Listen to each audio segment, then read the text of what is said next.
Hello friends, welcome to our channel. Today, we're going to take a look at another horrible case with you. The case of Nathan and Crystal Maddox. Nathan and Crystal Maddox grew up on neighboring streets, fell in love, and later got married when Crystal became pregnant. Despite initial disapproval from Crystal's parents, they eventually accepted the relationship and even let the young couple get married. After their wedding, Nathan and Crystal started a family, having a daughter named Madison. However, their life was far from perfect. Nathan had to work hard to support his family, often traveling to Montana for work. Despite the distance, he remained devoted to his family, regularly sending money and visiting whenever possible. But one day, Nathan returned home from Montana to find his house empty and a note from Crystal saying she was leaving him. She claimed she didn't know where he was or when he would return, which was a lie, as Nathan had been regularly updating her on his whereabouts. The worst part was that she took their daughter Madison with her and even went to the police station, falsely accusing Nathan of neglecting his child in order to gain full custody. Nathan tried to visit his daughter Madison, but her mother's family, the Westfalls, kept pushing him away, relieved to be rid of him. Years passed, and Nathan returned to his hometown to be close to Madison.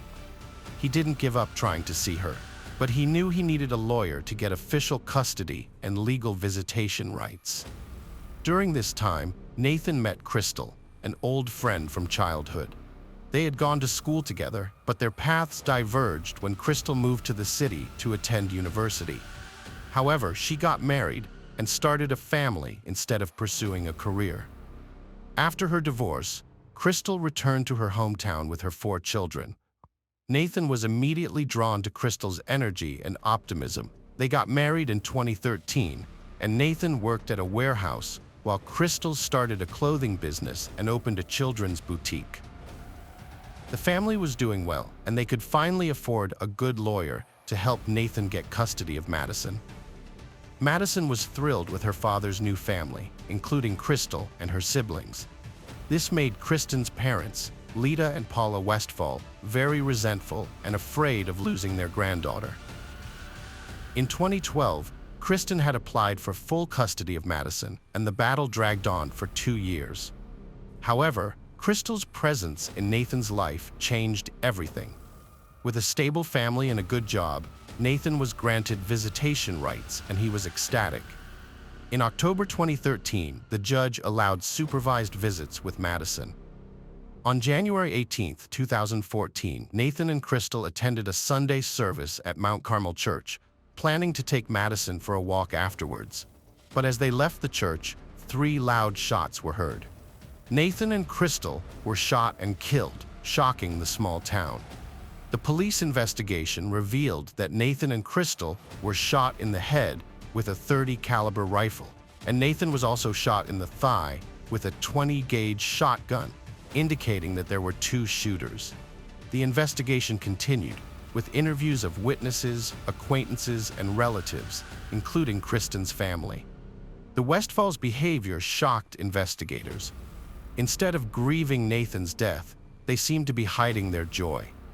Paul Westfall even faked a seizure, claiming he was too shocked to believe the news. It was clear they were involved in the murder, but the motive remained unknown. Kristen was the first to be interviewed, and her demeanor was eerily calm, and that despite her long history with Nathan and their shared child. She provided strange details about him, only highlighting the negative aspects of their relationship. Kristen claimed she knew who killed him, mentioning that Nathan had been involved with dangerous motorcycle gangs in Montana. One gang member had even threatened to kill him at his mother's house. Although this story checked out, it turned out to be an empty threat due to a broken motorcycle. As an alibi, Kristen said she was at the grocery store with her father, Paul, on the day of the crime. Surveillance footage confirmed their presence at 10:57 a.m. Paul told the same story, but as a hunter with access to firearms, his hands were tested for gunpowder residue, which came back negative. However, his reaction to Nathan's death seemed suspicious, leaving a sliver of doubt about his sincerity. Further investigation revealed that Nathan was involved in a bitter custody battle with Kristen over their daughter. He was close to gaining custody, which the Westfall family strongly opposed. This desperate battle might have been a motive for the murder, but the police had no concrete evidence to arrest anyone. The family consisted of 4 people, and 2 of them were the shooters. Investigators were yet to figure out who pulled the trigger or if they had hired a killer. Focusing on the key player in the controversy, Maddox, the police decided to act. They removed her from the home, citing safety concerns, and searched the house. The search yielded disturbing results. A gun was easily accessible, and illegal drugs were scattered around the house. In 2013, Kristen was arrested and charged with possessing a controlled substance. Despite this, she continued to live with her parents and daughter, defying court orders. In 2014, Child Protective Services discovered a used syringe with illegal substances and a gun on Kristen's nightstand, leading to Madison being taken into temporary custody. The authorities wanted to place Madison in foster care due to the presence of illegal substances and a gun in the Westfall home. However, there was no direct evidence linking the Westfalls to the Maddox murder, and cross-examinations did not produce the desired results. To pressure the Westfalls, the police focused on 18-year-old Cameron, the most vulnerable family member. They threatened him with life imprisonment for his family and the death penalty for the direct killers if he didn't cooperate. Fearing for his family, Cameron agreed to work with the investigation and revealed the details of the crime. The murder of the young couple, Maddox, was carefully planned by the Westfall family to eliminate Nathan from his role as father. This was due to a bitter custody dispute between Nathan and his ex-wife, Kristen, who had the support of her family. The Westfalls were determined to keep Madison from her father, and when the judge allowed Nathan multiple visitations, it became clear he could win the trial. Kristen and her family plotted a scheme to remove Nathan from Madison's life. They tried to find someone to kill him, but when that failed, Kristen and her father decided to do it themselves. On January 18th, the family attended church, and Kristen and Paul created an alibi by posing as customers at a distant store to get on CCTV cameras. Meanwhile, Lita Westfall, Kristen's mother, attended the church service with Madison and informed Paul of Nathan and Crystal's departure. She called 911 immediately after the murder. Cameron played a role in concealing the evidence, discarding the gun used in the murder near a remote church and at a lake. He later cooperated with authorities, revealing that Kristen came up with the idea and the family went along with it. The police arrested Kristen, her brother Cameron, and her parents, Paul and Lita Westfall, and charged them with organized crime. Kristen and Paul were the ones who pulled the trigger, while Cameron and Lita acted as willing accomplices. Although Lita was at the church during the incident, phone records showed she informed her daughter and husband of the couple's whereabouts. The trial was lengthy, with each member of the Westfall family tried separately. Paul Westfall was initially found mentally unfit, but was later deemed competent and faced the death penalty along with Lita. To avoid the death penalty, they agreed to a plea bargain with the DA's office. Paul Westfall took a plea bargain with the prosecution, pleading guilty to the charges and receiving a life sentence without parole. Lita Westfall, his wife, also took a plea bargain, pleading guilty to organized criminal activity. She will be eligible for parole in 2046 and is currently incarcerated at Mountain View Prison in Gatesville, Texas. Kristen Westfall, the daughter of Paul and Lita, pleaded not guilty to all charges against her, claiming her family was crazy and she was the only sane one. However, when her family members testified against her in court, she was unable to respond.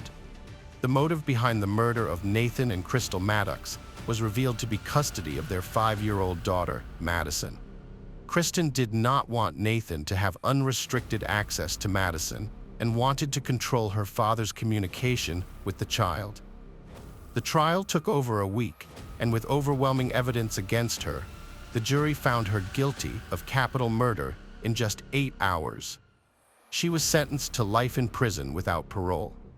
Cameron Westfall, the youngest member of the family, was charged with 2 counts of tampering with evidence. He pleaded guilty and received a deferred sentence, contingent upon him testifying against his family. He faced up to 10 years in prison on each charge. Although he claimed to have had no involvement in the actual shooting, phone records showed that his mother had texted her husband and daughter during the crime. Cameron is currently incarcerated at the Huntsville Correctional Facility in Texas and is expected to be released in 2025.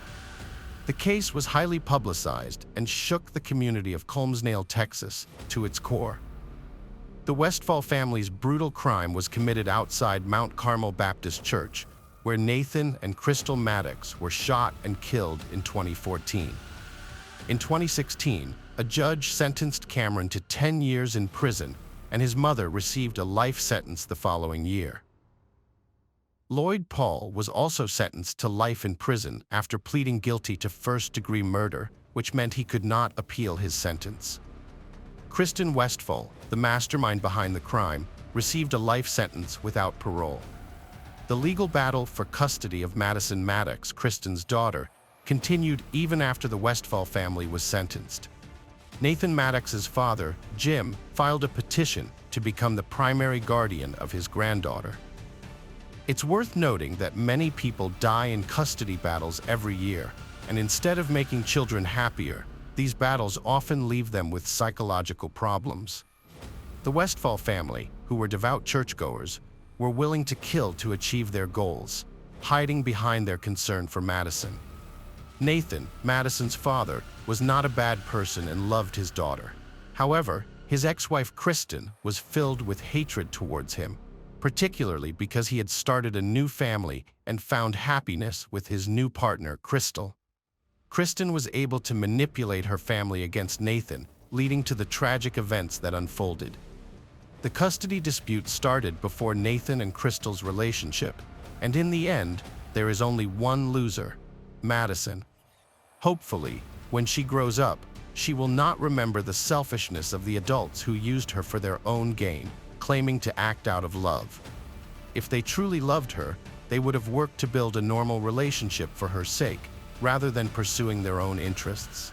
Hello friends, welcome to our channel. Today we're going to take a look at another horrible case with you, the case of Nancy Paola Reyes. Nancy Paola Reyes Gorsi was born on April 13, 1991, in Granados, Guatemala, to Jorge and Pren Gorsi, a poor family of 7. Despite their financial struggles, her parents were determined to provide their 5 children with a good education, hoping they would have better lives. Nancy excelled in school, which enabled her to enroll in the University of Villanova, where she earned a degree in business administration and document management with honors. However, her academic achievements did not immediately translate to career success. She worked part-time as a cashier and later became an administrator at a supermarket, but her professional growth stagnated. During her university years, Nancy was in an unregistered marriage with a man whose identity remains private, and they had 2 daughters together. Unfortunately, the relationship ended and the couple separated. The father of the children lost interest in their well-being and failed to provide financial support. Nancy lived with her parents and daughters, working at a supermarket with no clear future prospects. The family struggled financially, barely covering essential expenses. However, Nancy's older sister's decision to immigrate to the U.S. in 2013 changed everything. Her sister found a good job, got married, and settled down, inspiring Nancy to make a similar change. Instead of the U.S., Nancy chose to relocate to sunny Spain. The problem was that Nancy didn't have enough money to buy a one-way plane ticket, let alone cover initial expenses. So she worked hard for several years, saving diligently until she finally had enough money to make her dream a reality. In July 2018, Nancy bought a ticket to Madrid, promising her parents she would stay in touch to alleviate their worries. Her plan was to find a place to live and a job upon arrival, with a few thousand euros to cover rent, food, and essentials until she could secure a steady income. When Nancy left, she was 27 years old, and her daughters, who stayed with their grandparents in Guatemala, were 7 and 5 years old. After a brief stay in Madrid, Nancy moved to Barcelona and later settled in Cádiz, the capital of the province of Cádiz, Spain. She kept in close touch with her family, calling home almost every day to check in on them and regularly sending money to support them. Over time, her remittances enabled her parents not only to support themselves and her daughters, but also to renovate their old house. Although Nancy didn't have a steady job, she made a living by doing odd jobs like cleaning houses for wealthy families and caring for the elderly and sick. Despite the challenges, Nancy never complained and was optimistic about her decision to move to Europe, where she believed she had more opportunities. She was convinced that she could never have earned as much back in Guatemala, even if she worked non-stop without days off. Nancy was pleased with her new life and even planned to bring her daughters to Spain once she had saved enough to rent a comfortable and spacious home for the whole family. Nancy initially kept her personal life private, citing her busy work schedule as the reason. However, in the spring of 2020, she confided in her parents about meeting Carlos Andres Bustamante, with whom she had begun a romantic relationship. The two had met by chance while Nancy was searching for a new place to live, and as they spent more time together, their relationship blossomed. They eventually moved in together, with Carlos being a year older than Nancy. At the start of their relationship, Carlos didn't have a steady income, relying on small, odd jobs to get by. As a result, Nancy became the primary breadwinner, covering their housing and bills, and often providing financial support for Carlos's personal expenses. Despite this, Nancy never expressed any concerns to her family, leading them to believe that she had found a loving and supportive partner. Nancy's two younger brothers had also relocated to Spain, and she remained in close contact with them, especially Dennis, the youngest, who had met Carlos and found him likable. In June 2020, Nancy and Carlos decided to move to Santander, a resort city on the Atlantic coast. When Nancy spoke with her family, she mentioned that the climate was warmer and there were more job opportunities. However, this was when problems in her relationship with Carlos started to emerge, which she tried to keep hidden. Carlos turned out to be jealous, hot-tempered, and even cruel. He had no career ambitions and was content to be supported by Nancy.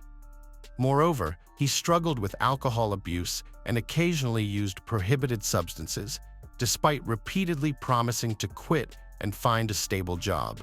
When Nancy discovered she was pregnant, she was already questioning whether to continue her life with Carlos. Carlos was overjoyed by the news and promised that their life would improve, but in reality, things only worsened.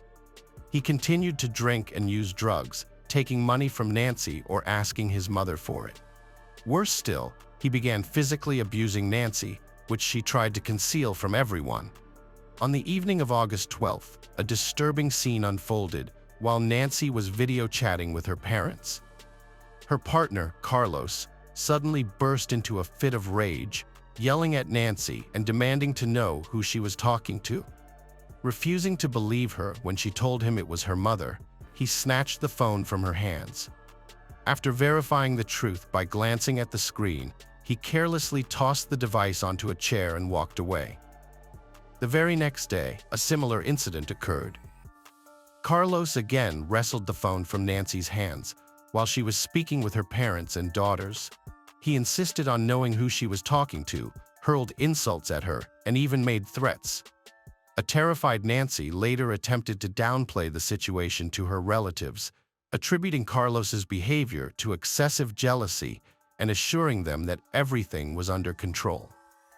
However, her concerned parents urged her to report the incidents to the police, but Nancy insisted on handling the matter herself. On August 17th, Nancy had a concerning phone conversation with her sister. She stated that if anything happened to her, Carlos would be responsible. Although her words were ominous, she didn't explain further, only asking her sister to take care of her children if needed. This was the last time her sister heard from Nancy. Nancy vanished on August 20th around 2 p.m. She sent a text to her father, promising to call later that evening, but she never did. Her family tried contacting Carlos, but he didn't respond either. The situation was alarming because the couple had recently moved to Santander, had no friends there, and Nancy's brothers were on the other side of the country. A few days later, a suspicious message came from Carlos's phone, claiming that he and Nancy had argued and decided to separate.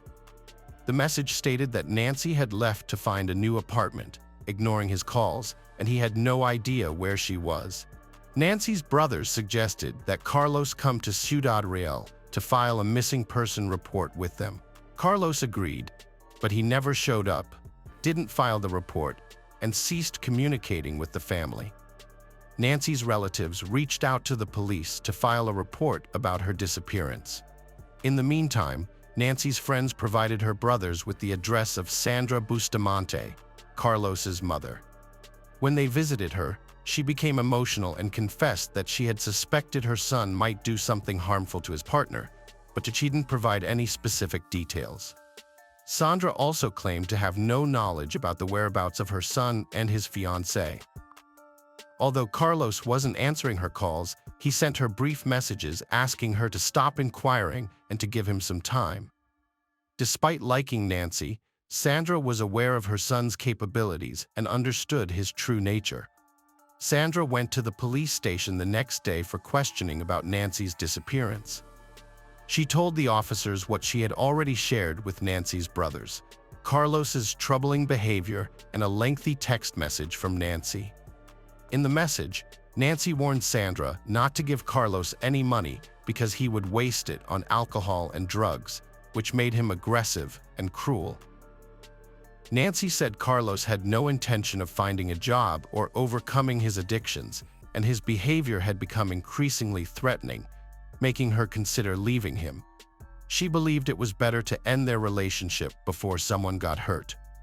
The investigation also uncovered some disturbing information about Carlos. He had been convicted of bodily harm multiple times, including brutally beating his own mother when he was 17.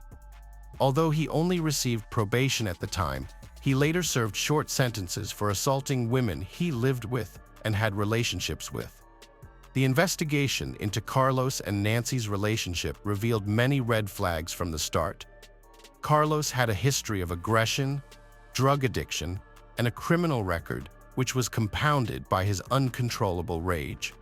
Meanwhile, Nancy's friends disclosed that she was not just a housekeeper or caregiver, as she had claimed. Instead, she was providing escort services to wealthy clients in Santander, earning a substantial income. Carlos was aware of her occupation and initially accepted it, as it allowed him to avoid finding work himself. However, when Nancy became pregnant, Carlos's behavior became increasingly erratic. He grew suspicious about the child's paternity, wondering if it belonged to one of her clients. Additionally, he was consumed by jealousy, vacillating between preventing her from interacting with other men and forcing her to continue working to support them financially. Meanwhile, Carlos squandered the money he took from his mother on his own vices, leaving them struggling to make ends meet. After nearly a week of unexplained absence, Nancy and Carlos's whereabouts were unknown. Although Carlos had been in touch through messages, he never revealed his location. It wasn't until August 26th that police finally obtained a search warrant for the couple's vacant rental apartment in Santander. The discovery they made was gruesome and left no doubt that Nancy had met a tragic end. Bloodstains were found throughout the apartment, with some attempts made to clean them up, but most were still visible to the naked eye, including in the clogged bathroom and toilet drains. The police also found fragments of bones, hair, skin, and internal organs. Forensic analysis confirmed that these belonged to Nancy, even though her body was not found in the apartment. The crime scene suggested that Nancy had been brutally killed, dismembered in the bathroom, and her remains disposed of elsewhere. Carlos was quickly identified as the main suspect in the case due to evidence found in the apartment, including a package from a local hardware store with his fingerprints on it. The package was for a small hatchet, but the tool itself was not discovered. Further investigation revealed that Carlos had bought the hatchet, along with rubber gloves and large trash bags, at a nearby market on August 20th. This was confirmed by security footage from the store. An elderly vendor who sold Carlos a small cart also positively identified him from a photo. The day after the gruesome discovery in the apartment, Carlos surprisingly surrendered to a Madrid police station, attempting to shift suspicion away from himself. He claimed to be reporting Nancy missing, but was promptly arrested as the prime suspect in the heinous crime. Carlos professed his innocence, stating that he and Nancy had argued and parted ways on August 20th, after which he left town in an emotional state, unaware of any subsequent events involving Nancy. He suggested that someone might have attacked her when she returned to gather her belongings.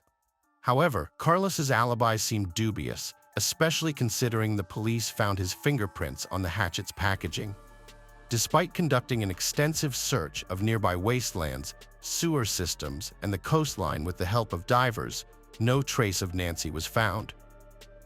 To further investigate, the police tracked Carlos's movements from August 20th to 26th, using his mobile phone signals, revealing that he had spent 3 days traveling along the coast and visiting Bilbao and Burgos before heading to Madrid. It was clear that Carlos was trying to conceal his activities, but it seemed unlikely that he would travel across the country with a dismembered body, leading authorities to continue their search in Santander. Street surveillance footage captured Carlos's movements on the evening of August 20th. He was seen walking towards a large forest park, but returned to his apartment late at night. He then left again, this time pushing a cart filled with unusual, oddly shaped bags. Since there were few cameras within the park, Carlos vanished from view once he entered the wooded area. Later, he re-emerged with the same cart, but it was now significantly lighter. He then proceeded towards the railway tracks, which were located near a steep cliff overgrown with bushes. After visiting this area, Carlos returned once more, but this time without the extra weight, providing law enforcement with a clear lead on where to search for the body. On September 16th, police discovered bags containing badly decomposed human remains in a heavily overgrown area on a hillside. The remains were identified as those of Nancy Gorcey, who had been dismembered into 20 parts using a hatchet. Although security camera footage showed everything Carlos had transported in a cart was recovered, one crucial item was still missing: the fetus of the 4-month pregnant Nancy. The state of the victim's genitals and lower abdomen revealed a brutal mutilation with a knife and hatchet, suggesting that the killer had removed the fetus and disposed of it separately from the mother's body. Despite mounting evidence, Carlos refused to admit his involvement, providing contradictory statements and trying to shift the blame onto an unknown attacker. However, traces of Nancy's blood were found on his clothes and shoes, which he had attempted to wash off but failed to completely remove. Through diligent investigation, authorities were able to reconstruct the sequence of tragic events and the entire scenario of the crime, ultimately incriminating Carlos. Forensic experts have reconstructed the events of August 20th. After an argument, the man brutally beat and strangled his pregnant partner, Nancy, in the kitchen, where bloodstains were later found on the floor and walls. Next, he moved Nancy's body to the bathroom, went shopping at a hardware store in the market, and then used a hatchet and large kitchen knife to dismember her body into 20 pieces. He placed the pieces in bags and loaded them into a cart. That night, he took the cart to a park, searching for secluded areas to dispose of the body parts. He followed a pre-planned route, scattering the bags in various locations, hoping they would never be found. The fate of the fetus removed from Nancy's body remains unknown. Carlos denied his guilt, claiming to have loved Nancy from the time of the murder until his arrest in Madrid. He used the money he stole from Nancy to fund his daily bar hopping across various cities. The investigation and search for evidence and witnesses took nearly 2 years, and the trial did not begin until July 2022. In November 2022, Carlos was found guilty of the premeditated, brutal murder of Nancy and her unborn child, as well as the dismemberment and desecration of her body. However, many considered the sentence too lenient. Carlos was sentenced to 25.5 years in prison and ordered to pay €150,000 in compensation to Nancy's parents and daughters. Hello, friends. Welcome to our channel. Today we're going to take a look at another horrible case with you, the case of Jonathan Hoffman. Jonathan Hoffman was born in Michigan in 1994 to Jennifer and Michael Hoffman. His sister Jessica was born 3 years later, and from a very young age, the two siblings formed an unbreakable bond and shared a special connection that would last a lifetime. However, Jonathan's parents, Jennifer and Michael, faced significant struggles in their marriage, and their frequent fights often forced them to leave Jonathan and Jessica in the care of their grandmother, Sandra. Sandra, Jennifer's mother, played a crucial role in the lives of her grandchildren, providing a safe, loving, and nurturing environment for them. The children cherished the time they spent with their grandmother, who offered them a sense of stability in an otherwise tumultuous upbringing. In 2008, after years of turmoil, Jennifer and Michael divorced when Jonathan was a senior at Farmington Central High School. Following the divorce, Jennifer made the difficult decision to relocate the family from Michigan to Arizona. This move was particularly hard for Jonathan, who was forced to leave behind the only life he had ever known, including his friends, familiar surroundings, and the comfort of his childhood home. The situation rapidly deteriorated for Jonathan and his family after they moved to Arizona. Not long after their relocation, his younger sister Jessica fell critically ill. Medical tests revealed a tumor in her brain, prompting urgent surgery to remove it the very next day. Although the operation was a success, it entailed a lengthy convalescence, and Jessica spent an entire month recovering in the hospital. Throughout this period, Jennifer dedicated herself fully to her daughter's recovery, neglecting her own needs in the process.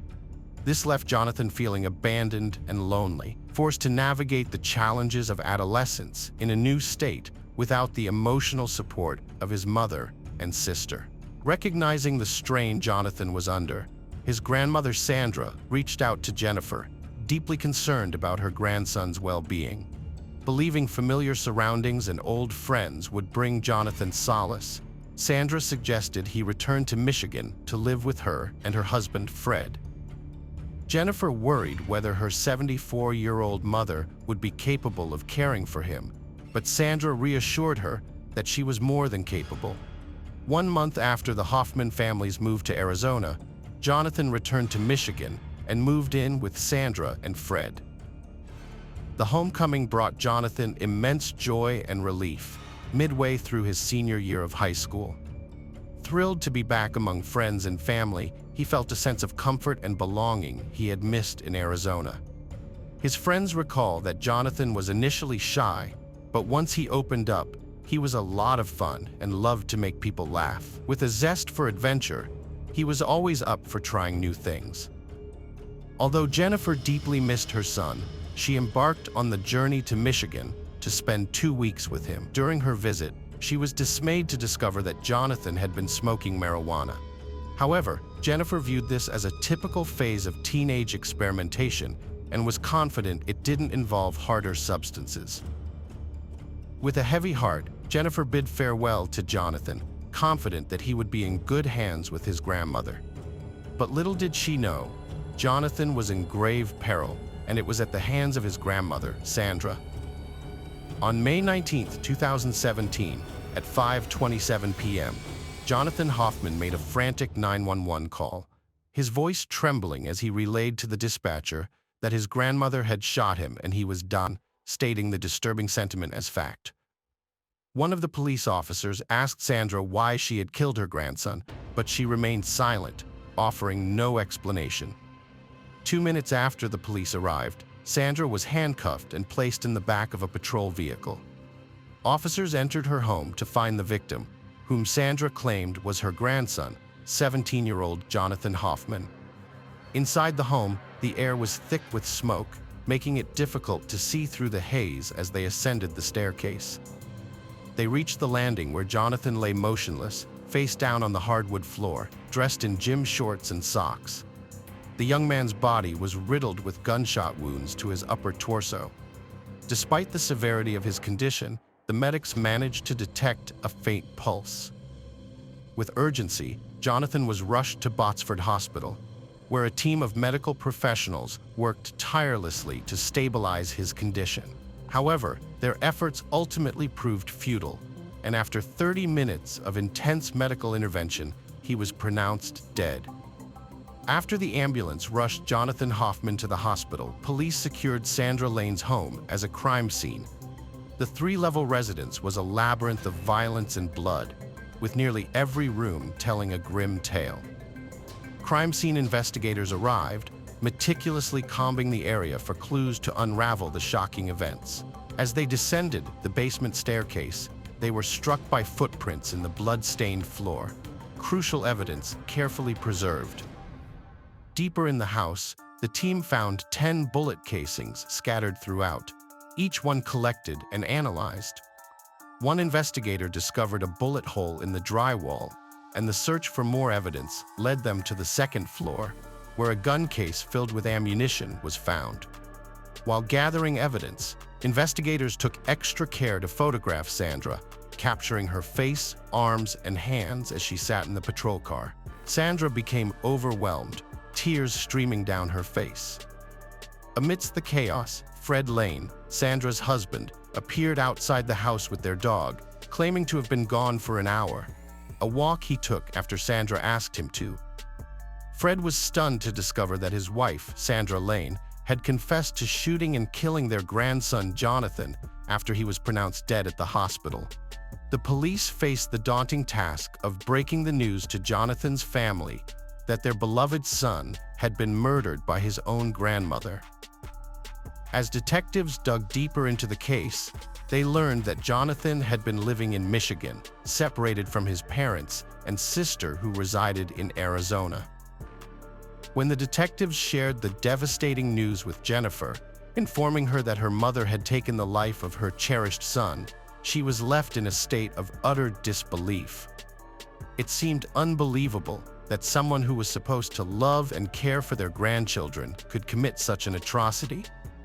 The fact that Jonathan was his grandmother's favorite made the tragedy even more incomprehensible, leaving everyone wondering how he met his end at Sandra's hands. As the day drew to a close, around 7:30 p.m., the police decided to take Sandra Lane to the hospital for a health evaluation, given her advanced age. While waiting in the emergency room, Sandra maintained that Jonathan had never harmed her, describing him as a kind boy who never hurt anyone. After a medical assessment, the doctors cleared Sandra of any suspicious injuries. With this, the police decided to return her to the patrol car and take her to the police department for further questioning. On May 20th, after midnight, Sandra's attorney met her at the police station before she provided her official statement to the police. Seated alongside her attorney, Sandra sought legal counsel when the detectives eventually met with them. Sandra's story took a dramatic turn at the police station. Contradicting her initial statement at the hospital, where she had claimed her grandson was not involved, she now alleged that she and Jonathan had engaged in a heated altercation involving yelling and screaming. During this confrontation, Jonathan had kicked her in the stomach, leaving her fearing for her life. According to Sandra, Jonathan's behavior had become increasingly erratic and angry of late. He would come and go from her house at all hours, frequently bringing over people she didn't care for. Furthermore, Sandra had noticed that valuables had gone missing from her home, leading her to suspect that Jonathan or his friends might be involved in theft. Sandra also mentioned that her grandson had a history of run-ins with the law. Sandra stated that Jonathan was pulled over by an officer while driving, and cannabis was found in his car. However, this didn't deter him, and he was stopped again by an officer shortly after. This time, he was found to be in possession of Adderall. Sandra also recalled an incident where she had to call 911 due to Jonathan's aggressive behavior. During that episode, he was yelling obscene remarks at her. Despite this, when the police arrived, Sandra persuaded them not to arrest him. According to Sandra, she was compelled to buy a gun due to Jonathan's behavior. Sandra alleged that everything escalated on May 18th when she accompanied Jonathan to the probation department due to his non-compliance with his probation terms. After returning home, Sandra stated that Jonathan threatened to take her car, which led to him attacking her. Since there were no witnesses to Jonathan's shooting apart from Sandra, the detectives faced a significant challenge in verifying her account. Sandra claimed self-defense, prompting the detectives to conduct a thorough investigation into the incident. Their primary concern was ensuring they didn't wrongfully send a 74-year-old frail grandmother to prison for defending herself against a violent teenage boy. The detectives examined the photo taken by crime scene investigators immediately after Sandra confessed to shooting Jonathan. However, upon reviewing the evidence, they found no signs of violence on Sandra, not a single scratch, which would be expected if she had indeed been in a physical struggle. During her court arraignment, the judge ruled that Sandra should be held on bond while awaiting trial at the correctional facility. Paul Walton, the prosecutor on the case, believed the 911 call made by Jonathan clashed with Sandra's self-defense claim. Upon listening to the call, Walton noticed a significant 2-minute and 51-second silence before Sandra fired another shot at Jonathan. Based on his observations, it seemed clear that Jonathan was already severely injured and no longer posed an immediate threat to Sandra. However, Sandra's defense team presented a contrasting argument. They countered that Jonathan still posed a threat despite his injuries. The defense highlighted a portion of the 911 call where Sandra yells, "Let go," implying that Jonathan was still attacking his grandmother, even in his injured state. The defense argued that Sandra was simply an innocent and loving grandmother. They pointed to the end of the 911 call, where Sandra can be heard instructing her bleeding grandson to lie down and promising to get him water, as proof of her compassionate nature. According to the defense, these statements revealed Sandra's true character as a caring and empathetic woman. Prosecutor Walton was perplexed by Sandra Lane. Was she a doting grandmother forced to make the ultimate sacrifice in a desperate situation, or a ruthless killer who stalked her own grandson, callously ending his life in the woods? To uncover the truth, Prosecutor Walton conducted a series of interviews around town. The testimonies uniformly portrayed Sandra as an ordinary, kind-hearted grandmother. She regularly visited the local salon, actively participated in her synagogue, taught Sunday school, and volunteered her time. Her generosity and affluence were also well known. What struck the detectives most was the resoundingly positive feedback from those who knew Sandra. They described her as deeply devoted to her grandchildren, particularly Jonathan. The testimony seemed to starkly contradict the heinous act she had confessed to committing. However, a different narrative unfolded when the detectives spoke with Jennifer, Sandra's daughter, and Jonathan's mother.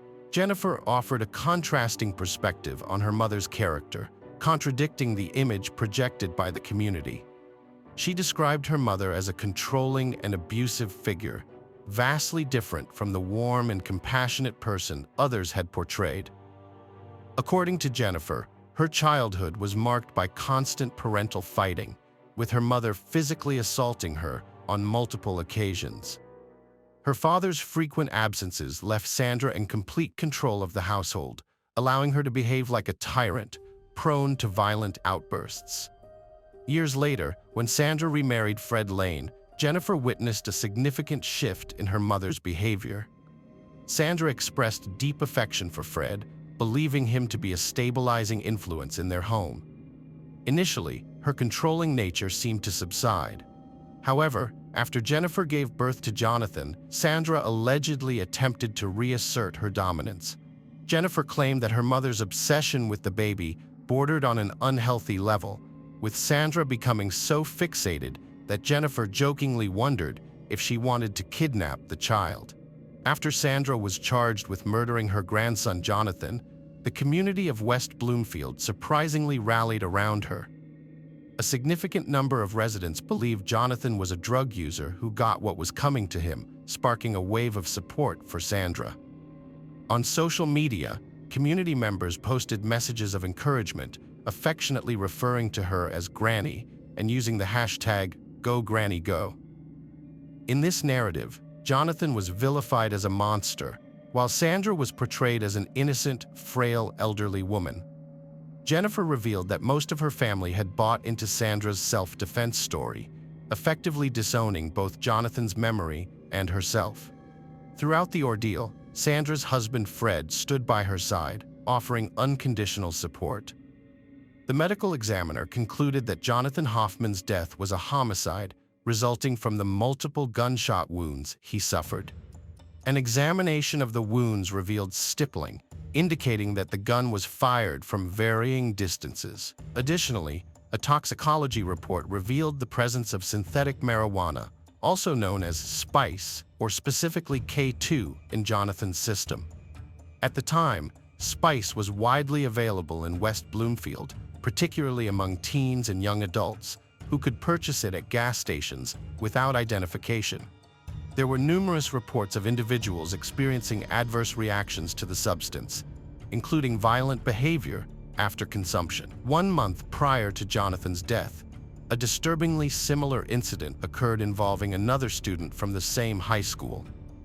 Michael Cipriano, a classmate of Jonathan's, murdered his father, Robert, after a heated verbal argument. According to reports, Michael was under the influence of the synthetic drug spice at the time of the attack. Jonathan's sister, Jessica, harbored a deep affection for her brother, but she was also aware of his emotional instability and occasional violent outbursts. Despite her reluctance to consider it, she couldn't shake the suspicion that her brother might have harmed their grandmother, leading her to ultimately shoot and kill him. 2 months after her arrest, Sandra was arraigned in circuit court and indicted on 2 additional charges: possession of a firearm and committing a felony. Furthermore, she faced a distinctive charge known as open murder, which is only applicable in select states such as Nevada and Michigan. This unique charge encompasses both first and second-degree murder. Prosecutor Paul Walton was concerned that the jury might hesitate to convict a grandmother of premeditated murder, so he opted to present the jury with a broader range of options. This decision displeased the defense, who felt that the prosecution was shirking their responsibility. In 2013, Sandra Lane faced trial for the murder of her grandson, sparking widespread national outrage. Many directed blame at the boy's mother, Jennifer, for sending him to Michigan to stay with Sandra. Throughout the trial, the defense portrayed Sandra as a devoted and loving grandmother, but the prosecution disputed her claim of self-defense. They presented telling images of Sandra taken after the shooting, highlighting inconsistencies. Her clothes remained unripped, her jewelry was still intact, and her hair was styled as usual. Moreover, bloody footprints found in the basement, matching Sandra's shoes, implied that she had searched for additional ammunition. After the prosecution rested its case, Sandra's defense team presented their argument to bolster their stance. Sandra's attorney took a calculated risk by allowing her to testify on her own behalf. The attorney believed it was crucial for the jury to hear directly from Sandra herself, giving a first-hand account of the experiences she had while living with her grandson Jonathan in the months leading up to his tragic death. According to Sandra, Jonathan had a history of violent outbursts, often kicking in doors and breaking objects. On one occasion, he even shattered a computer monitor. On the day of the incident that ultimately led to Jonathan's death, Sandra alleged that he struck her in the head, leaving her feeling threatened and terrified. As a result, she decided to retrieve her gun, hoping it would serve as a deterrent to protect herself. Her intention, as stated in her testimony, was not to take her grandson's life, but rather to stop him from getting back up and attacking her again. However, during cross-examination by prosecutor Paul Walton, Sandra's account began to unravel. Under Walton's pressure, Sandra conceded that her motivation for obtaining the gun was not fear for her safety, but rather a desire to get Jonathan to listen to her. This admission severely undermined her credibility as a witness and made it increasingly difficult to argue self-defense. Experts testified that the K2 spice found in Jonathan's urine at the time of his death suggested he was not under the influence of the drug when he died. The presence of the drug in his urine indicated that it had already been metabolized, casting doubt on Sandra's claim that Jonathan was high on the drug and violent. After hearing the evidence presented at the trial, the jury deliberated for 2 days before returning a guilty verdict for second-degree murder and the use of a firearm during the commission of a felony. Sandra was subsequently sentenced to 20 years in prison. Hello friends, welcome to our channel. Today we're going to take a look at another horrible case with you. The case of Sarah Ann Wood. Sarah Ann Wood was born on March 4, 1981 in New York. Raised in a devout family, her father served as a pastor in a small town in the state's middle. From a young age, Sarah, along with her older sister and brother, attended services at her father's church and Sunday school. Dancing was her passion, poetry brought her joy, and she was an enthusiastic member of her school's cheerleading team. Sarah loved nothing more than riding her bike, often using it to get to her father's church, less than a mile from home, for services, Sunday school, or to lend her father a hand. On August 18, 1993, when Sarah was 12, she rode her bike to church for Sunday school, following her usual routine. With her father staying home, the classes were conducted by other church members. Her parents expected her to return immediately after the classes, but as time passed and she failed to appear, they grew increasingly anxious. After waiting a little longer, they headed to the church, thinking Sarah might have lingered behind with friends, but she was nowhere to be found. The Sunday school teachers reported that she had departed on her bike soon after classes, taking with her a few books, some colorful folders, and a small display board. Her parents' concern escalated because the ride home from church should have taken only a few minutes, and it was unlikely Sarah would have gone elsewhere with all those items. Moreover, she always sought permission before deviating from her routine. Her parents retraced the route to the church, inquiring with neighbors if anyone had seen their daughter, leveraging the small town's familiarity and Sarah's father's church connections. Dozens of people quickly joined the search, and they soon found a witness who had seen Sarah riding towards her house around 2:30 p.m., just a few hundred yards from her home. This sighting only intensified her parents' anxiety, convinced that something had indeed happened to Sarah, prompting them to contact the police. The local police department swiftly launched a search operation, deploying dozens of officers to scour the area. The sheriff also requested assistance from the fire department, and they joined forces to aid in the search. News of Sarah's disappearance spread rapidly throughout the community, prompting dozens of volunteers to join the effort. Within the first few hours, several hundred people were involved in the search. The police concentrated on the route from the church to Sarah's home, meticulously searching the fields and woods on both sides of the road. Their efforts soon yielded a disturbing discovery. Just a few yards into the woods, they found Sarah's bike leaning against a tree. The police centered their focus on that area and quickly uncovered the items Sarah had brought from Sunday school, hidden beneath a nearby bush. These findings led investigators to a grim inference. It was likely that Sarah had been abducted. They theorized that an unknown assailant might have dragged her from the road into the woods, left her belongings behind, and then taken her away in a vehicle. The police department launched an all-out search effort, pouring all its resources into finding Sarah. Meanwhile, her restless relatives took matters into their own hands, printing flyers with details of her disappearance and distributing them not only in their hometown, but also in surrounding cities, with the help of dozens of volunteers. Despite their collective efforts, the first day's search yielded nothing. Police and volunteers scoured the area within a several-mile radius of the road until nightfall, but no new leads emerged. The search resumed the next morning, with even more people joining the effort. 8-year-old Rebecca left her home in a small Massachusetts town and set out on her walk to school. As she strolled down a deserted street, she noticed a man walking alongside her. He attempted to speak, but Rebecca couldn't hear him due to her headphones. When she removed them, the man brandished a gun and warned her that if she obeyed his every command, he wouldn't harm her. He grasped her jacket, and they continued walking in the same direction. Rebecca was terrified to scream or attempt to flee, aware that even if she complied, the man might still kill her. As they walked, she quickly devised a plan. Feigning an asthma attack, she struggled to breathe and sat down on the ground. The man released her jacket, instead gripping the edge of her backpack as she continued to act as if she were suffocating. Seizing the moment, Rebecca slipped out of the backpack straps and sprinted away from her kidnapper. A few hundred yards away, she spotted several adults and rushed towards them, exclaiming that someone had just attempted to abduct her. Meanwhile, the kidnapper sped away in his car, taking Rebecca's backpack with him.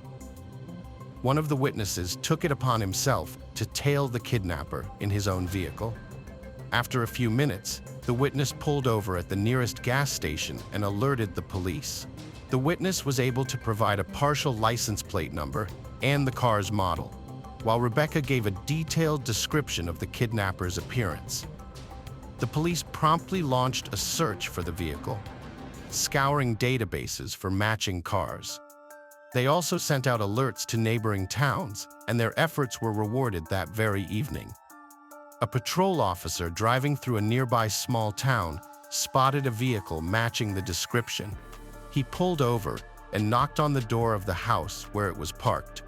Inside, he found several people, and upon inquiring about the pickup truck, the owner explained that he hadn't driven it in a while due to his loss of sight. He revealed that his neighbor, 43-year-old Lewis Lint, frequently borrowed the truck. Lewis, a handyman, assisted his blind neighbor with various household tasks in exchange for using the pickup truck. According to Lewis, he last drove the truck the previous day and hadn't used it since. Nonetheless, the officer asked him to come to the station for questioning, and Lewis complied. Despite his earlier denial, Lewis continued to insist that he hadn't used the pickup that day and had no involvement in the attempted abduction. He claimed to be a devout Christian who spent most of his free time at church and would never engage in such an act. While Lewis was at the station, the police took his photograph and presented it to Rebecca and other witnesses in a photo lineup alongside pictures of other men. Unanimously, they identified Lewis as the kidnapper. Investigators promptly obtained a warrant to search Lewis's house and the vehicles, including the pickup truck owned by his neighbor. Their search yielded a disturbing discovery: a small bag containing duct tape, a knife, children's sunglasses, and candy in Lewis's van, which was parked near their house. Additionally, the police found a gun and Rebecca's backpack inside the house. Investigators uncovered a shocking discovery: a large, secret room dug out beneath the house, still under construction. With this substantial evidence, the police arrested Lewis for the attempted abduction. Initially, he maintained his innocence, but soon decided to confess to everything. He admitted to traveling to Rebecca's town in search of a victim, bringing along his kidnapping bag that he always kept in his car. Lewis then explained the purpose of the secret room he was digging under his house, and his story left even the police stunned. He revealed that he planned to convert it into a fully equipped bunker where he intended to hold kidnapped victims captive. Lewis confessed to aiming to abduct 11 girls between the ages of 12 and 17 to satisfy his horrific fantasies. He added that until the room was completed, he didn't plan to keep his victims there for long, intending to kill them within a few days. In Lewis's house, the police also found a list of several names. Upon identifying these individuals, they realized they were all children living in close proximity to Lewis's home. Following his confession, Lewis was placed in jail awaiting trial for attempted abduction. Investigators continued to visit him to gather additional information, and during one of these visits, he unexpectedly confessed to another crime. Lewis revealed that 4 years prior, in October 1990, he was working as a janitor at a movie theater in the same town where he later attempted to kidnap Rebecca.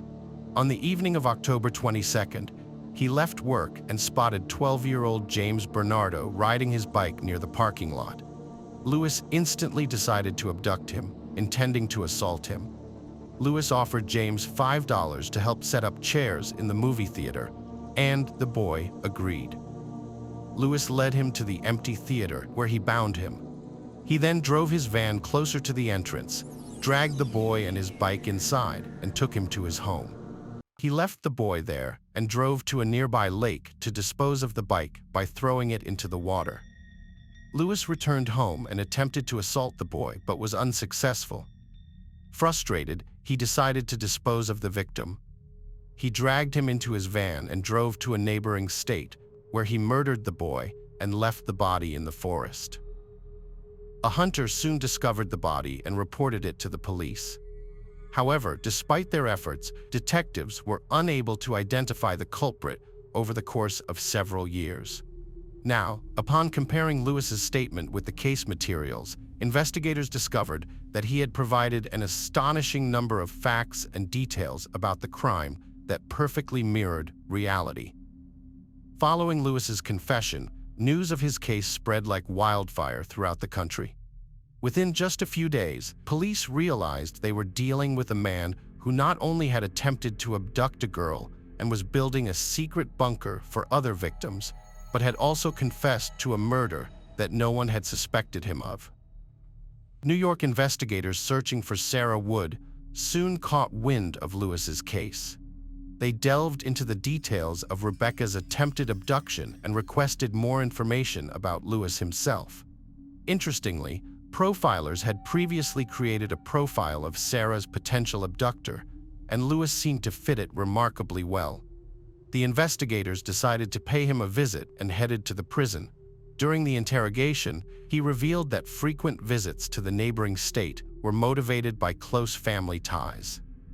Lewis also admitted that he would often drive through small towns in search of victims, and on August 18, 1993, he spotted Sarah walking along the road with her bike. According to his statement, he pulled up beside her, got out of the car, and forced her into the van at gunpoint. He then tied her up, dragged her belongings and bike into the nearby woods to conceal them, and drove her hundreds of miles to the mountains.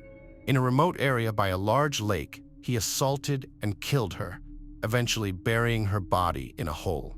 The police launched an extensive search effort around the lake, mobilizing hundreds of volunteers, park rangers, and the military.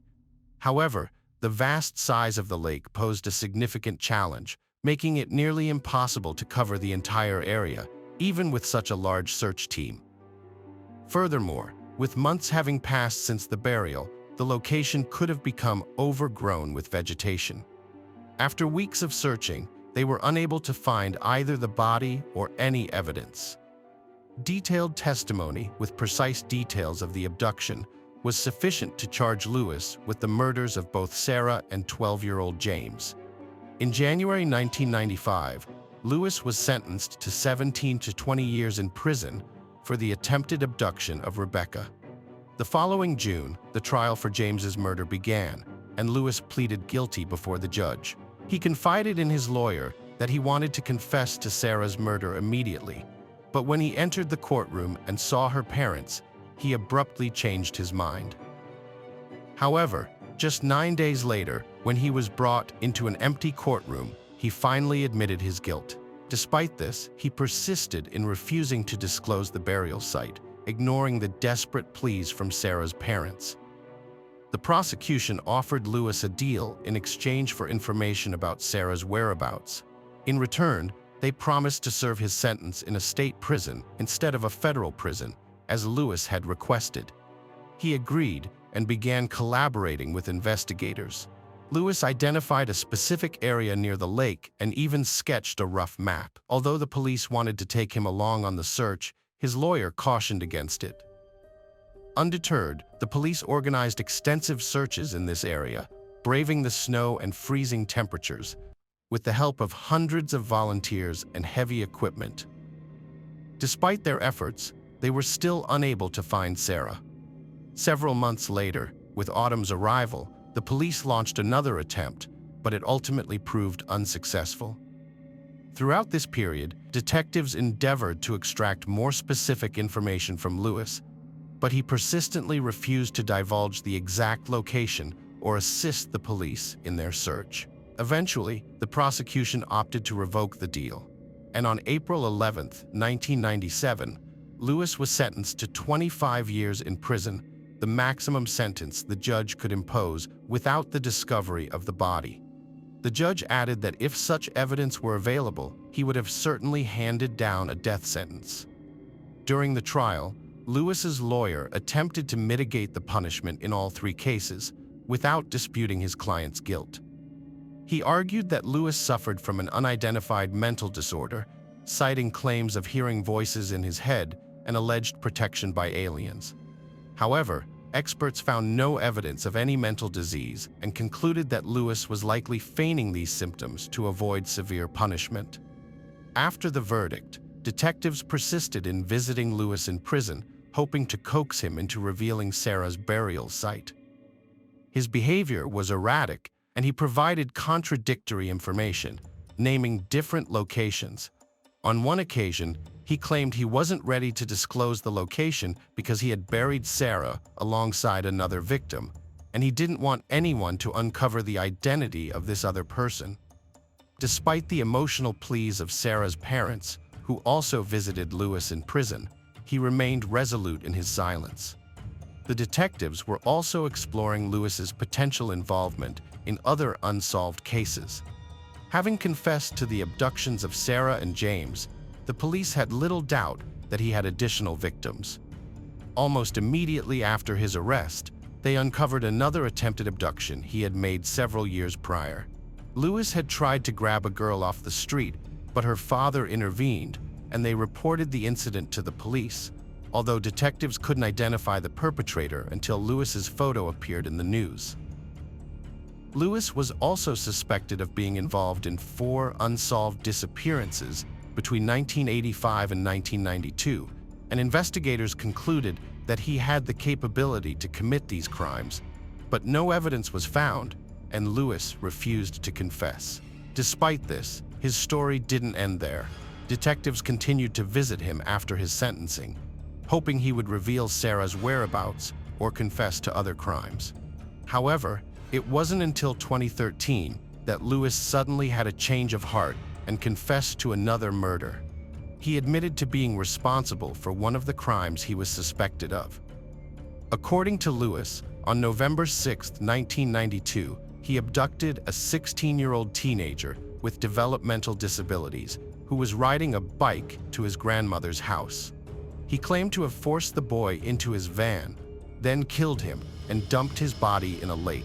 Investigators confirmed his involvement based on his detailed description of the events, although official charges in the case have yet to be filed against him to this day.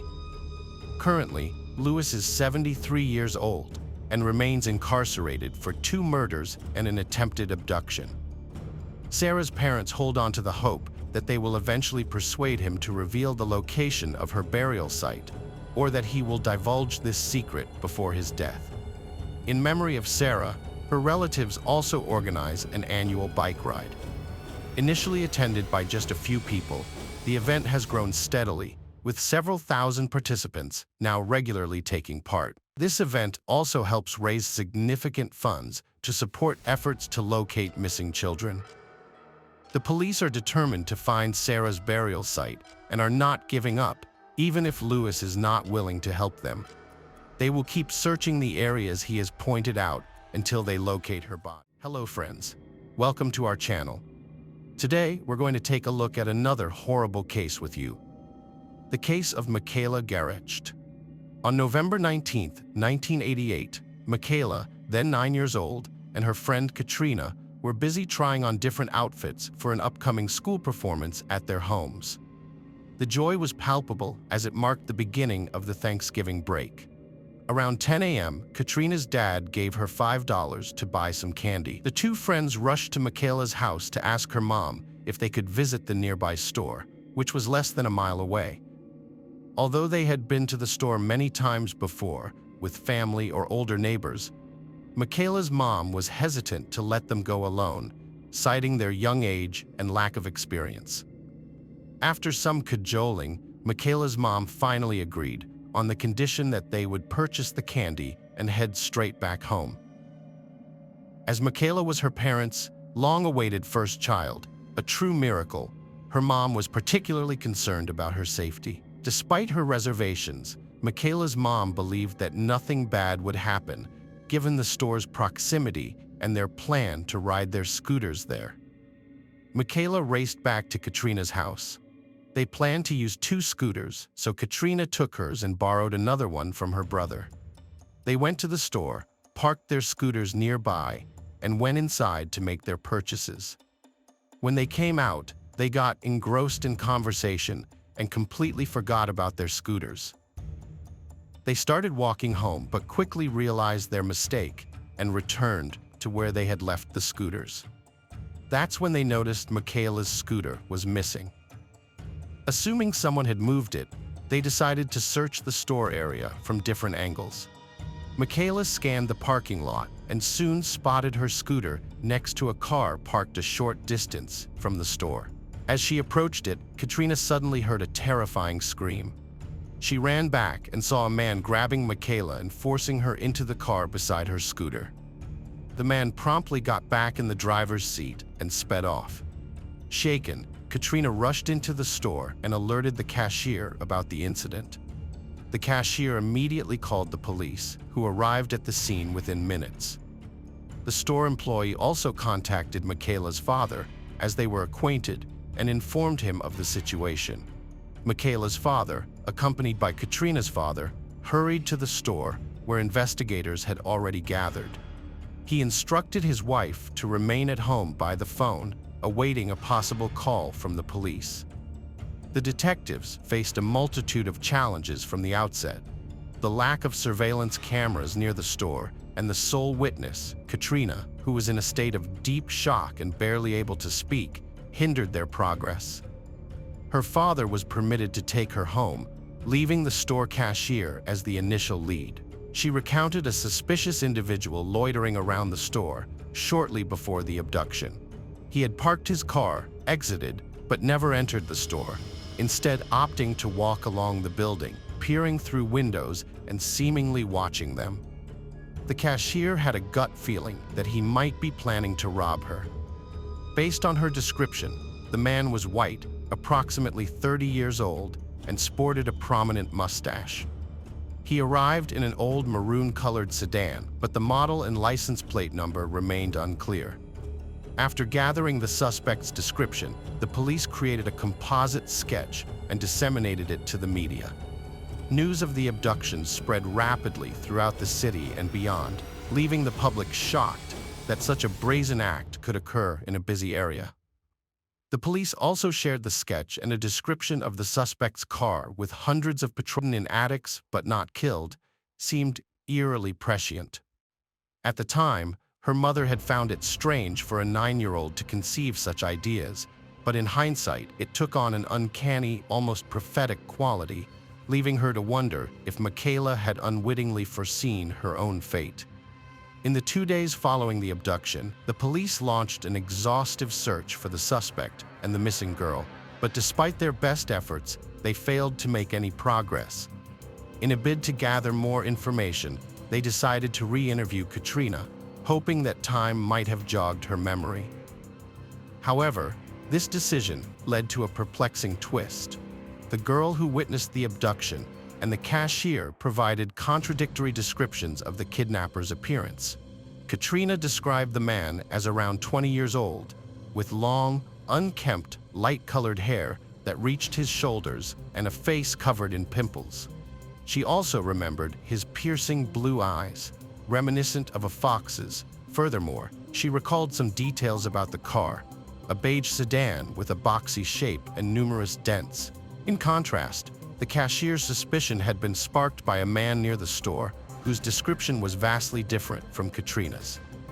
This discrepancy presented a significant challenge for the investigators, who had already circulated an inaccurate composite sketch of the suspect through the media and to patrol officers, leading the search for an entirely different individual. This unfolding drama took place within the critical first 48 hours following the abduction, the most crucial period for a swift resolution. Based on her description, they promptly created a new composite sketch and redistributed it. Additionally, the police decided to interview all men in the area with prior convictions for sexual offenses. Numerous volunteers also joined the efforts, going door to door to interview residents in the hopes of someone recognizing the abductor or providing any other relevant information. They posted thousands of flyers featuring her photo and a description of the incident. And in just the initial few days, a staggering 42,000 of these flyers were distributed. After several days, they received their first promising lead. 3 individuals contacted them, reporting a hiking trip in a vast national park near their city. During their excursion, the hikers stumbled upon footprints on the ground, distinguishing one set belonging to an adult and another to a child. They decided to follow these tracks, eventually coming across a blanket and empty fast food wrappers deep in the forest. The police considered the possibility that these tracks might be connected to Maya and her abductor.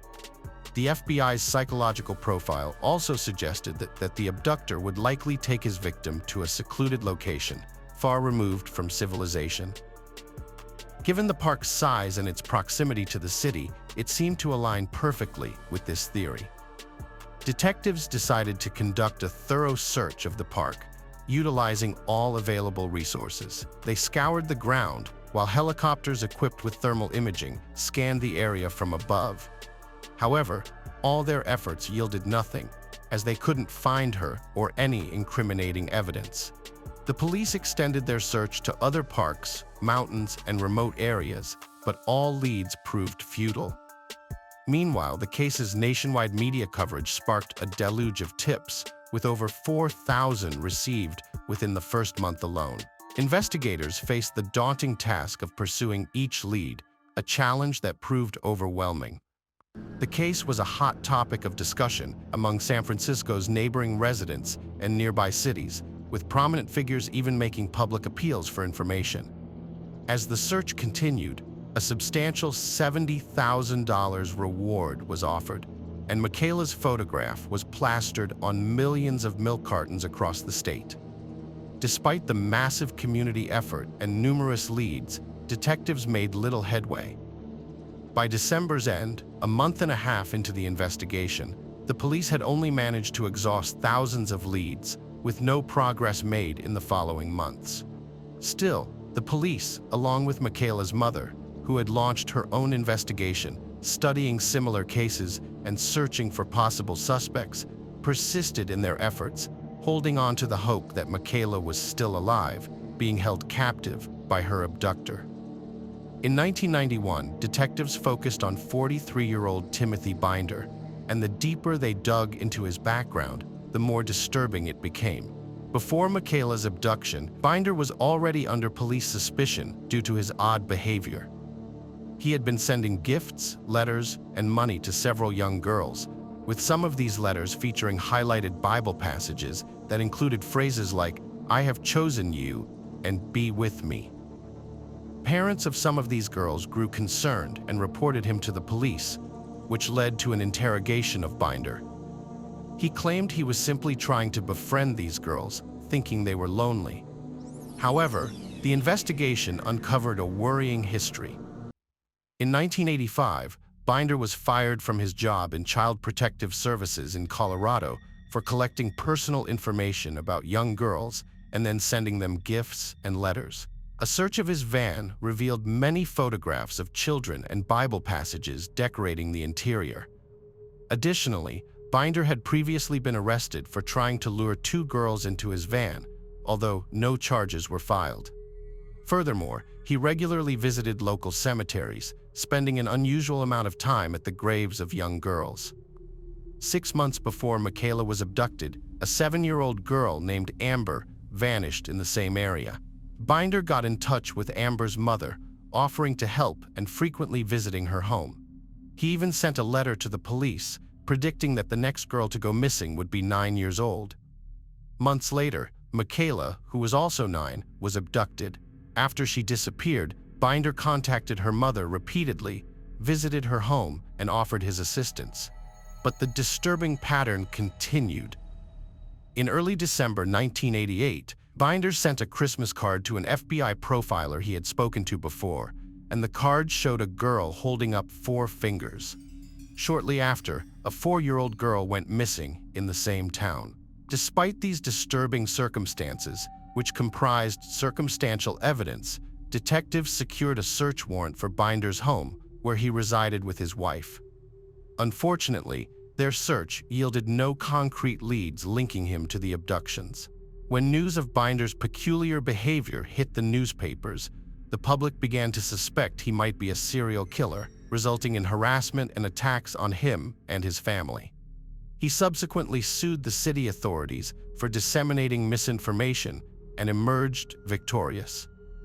Detectives persisted in investigating Binder for several months, but ultimately concluded that there was no concrete evidence implicating him in these crimes. Some detectives believe that he posed no threat to children, and his unusual behavior might have been unrelated to these cases. Consequently, the police shifted their focus towards alternative suspects. A new substantial lead did not emerge until December 1992, 4 years after Michaela's disappearance.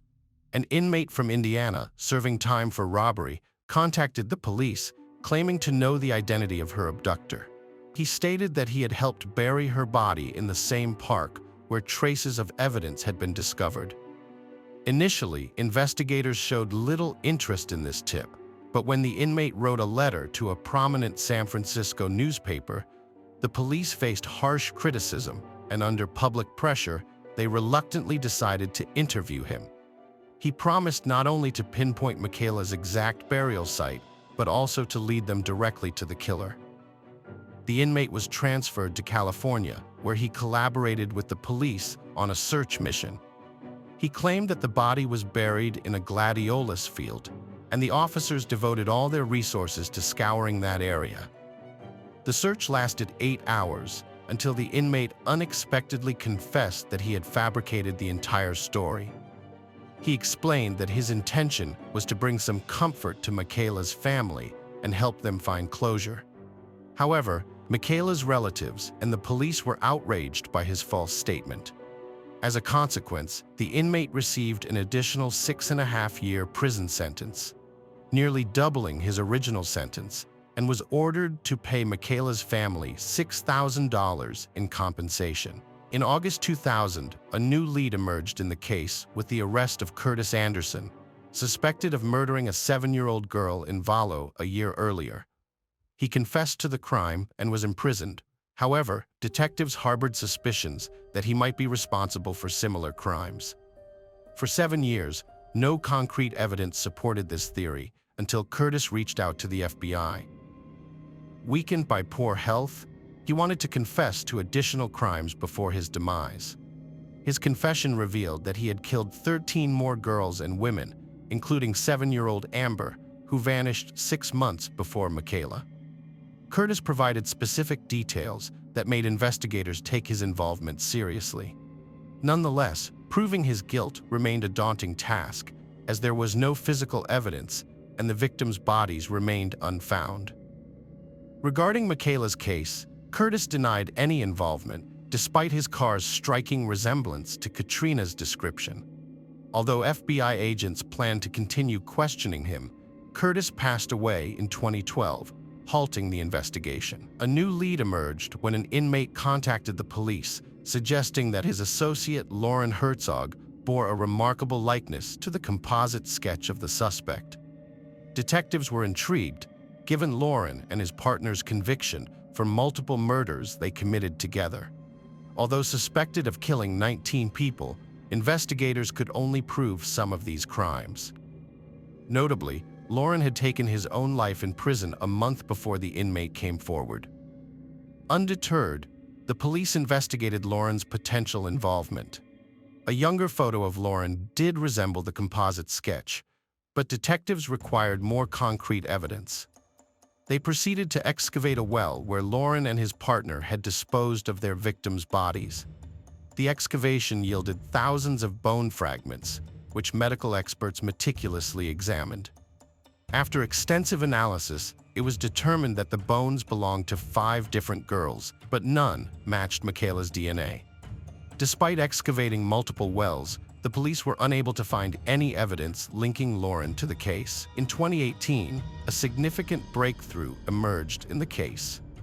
David Mitch, a man already imprisoned for killing his 39-year-old girlfriend in 1989, was charged with the murders of 2 women in 1986 near Michaela's town. The key to this development was modern DNA analysis, which enabled investigators to link David to these crimes by analyzing biological material found under the victim's nails, something that was impossible back then. Detectives decided to investigate his possible involvement in Michaela's case and found several intriguing connections. They discovered that David was in the same area when Michaela was abducted, matching Katrina's description and driving a similar car. Since David's fingerprints were already on record, experts re-examined the partial fingerprint found on Michaela's scooter. Thanks to modern technology, they made a significant breakthrough. The fingerprint on the scooter perfectly matched David's. By 2020, the hope of Michaela being alive had faded, and David was charged with her murder. He denied his involvement, and the case went to trial in early 2023. Preliminary hearings took place, and the judge ruled that there was sufficient evidence to proceed with the trial. David's lawyer attempted to challenge the evidence, claiming that the scooter's fingerprint didn't necessarily link his client to the crime. However, given the circumstances, this argument seemed dubious, as it was apparent that the abductor had deliberately left the scooter near the car's back door to ambush her when she approached. The defense also tried to contest the murder charges, as Michaela's body was never found, implying a lack of proof of her death. However, this argument held little weight, as numerous modern cases have resulted in convictions without the recovery of the victim's body, given the substantial evidence. Furthermore, David had a history of violent crimes throughout his life. Michaela's father traveled from out of state to attend the press conference announcing the arrest of his daughter's kidnapper. Unfortunately, Michaela's mother, who had held on to hope of finding her daughter alive all these years, was unable to attend as she battled cancer. Shortly after the news of the arrest, she passed away, thanking the investigators for uncovering the truth before her life's end. The police pledged to continue searching for Michaela's remains, offering a $10,000 reward for any valuable information that could lead to her discovery. David's trial is about to start and will cover 3 separate cases: the murder of Michaela and 2 other cases where his DNA was found under the victim's fingernails. Initially, the prosecution pushed for the death penalty, but when the district attorney changed, the new one decided not to pursue it. If David is found guilty of all 3 murders, he will not receive a life sentence, but rather a prison sentence of several decades. This decision has outraged the victims, families, and garnered significant media attention, with David's lawyer being the only one to support this change. However, considering David is already 62 years old, it's unlikely he will live to see the end of even this reduced sentence. Hello friends, welcome to our channel. Today we're going to take a look at another horrible case with you, the case of April Tinsley. April Tinsley was born on March 18, 1980, in Fort Wayne, Indiana, as the eldest child in her family. She attended elementary school and was involved in the local church's children's choir, but her true passion was socializing with friends, exploring the neighborhood, and simply enjoying herself. On Friday, April 1st, 1988, 8-year-old April returned home from school early, eager to start her afternoon adventures. After lunch, she asked her mom if she could visit her friend Nicole, who lived just a few hundred yards away. Her mom consented, as she had many times before. Nicole's house was a short, familiar walk away, and their neighborhood was considered a safe haven. As April set off, her mom reminded her to call as soon as she arrived at the Coles house and handed her an umbrella, anticipating the impending rain. A few minutes later, April called her mom from the Coles house, and her mom instructed her to be back home by 4 p.m. However, when the appointed time came and went, April still hadn't returned. Her mom began to worry that she might get caught in the rain and called Nicole's house. Nicole's mom answered, saying that April and her daughter had gone to play at a nearby playground. While they were there, it started to rain, and April realized she had left her umbrella at Nicole's house. April told Nicole she would walk to her house, retrieve the umbrella, and then head home, as she had promised her mom. Nicole, on the other hand, decided to visit another friend's house, and the girls went their separate ways. However, when Nicole's mom informed April's mom that April never stopped by to get the umbrella, despite leaving the playground almost an hour ago, April's mom immediately grew concerned. She alerted her husband that their daughter was missing, and they set out to search for her. Several neighbors joined in upon hearing about April's disappearance, and together they combed all the streets connecting Nicole's house, the playground, and their home. But they found no sign of her. The parents then decided to contact the police. Officers arrived at the Tinley's home, obtaining a photo and description of April, and promptly launched a search effort. Within hours, dozens of neighbors joined the search party, eager to help the family locate their daughter. The search area spanned several miles around April's usual route, but despite their efforts, no signs of her were found. As night descended, the police began to suspect that they were likely dealing with a kidnapping, reasoning that if April had simply gotten lost, she would have been located by now. It was as if she had disappeared into thin air. The next day, the search area was broadened, and news of April's disappearance swept through the city. Despite an influx of police and volunteers joining the effort, they still couldn't find her or any leads. This continued for 3 days until April 4th, when a jogger phoned 911, reporting a disturbing discovery. While running along a road about 20 meters from April's home, he had noticed something peculiar in a ditch. As he drew closer, he realized it was a human body. The police rushed to the scene and confirmed the worst. It was April Tinsley. She was fully clothed, except for one shoe. Officers couldn't find any obvious signs of trauma on her body, but they were almost certain she had been murdered. They theorized that an unknown perpetrator had killed her elsewhere, then brought her to this field and left her body in a ditch. Police also discovered an adult toy nearby, although they weren't sure if it was linked to the case.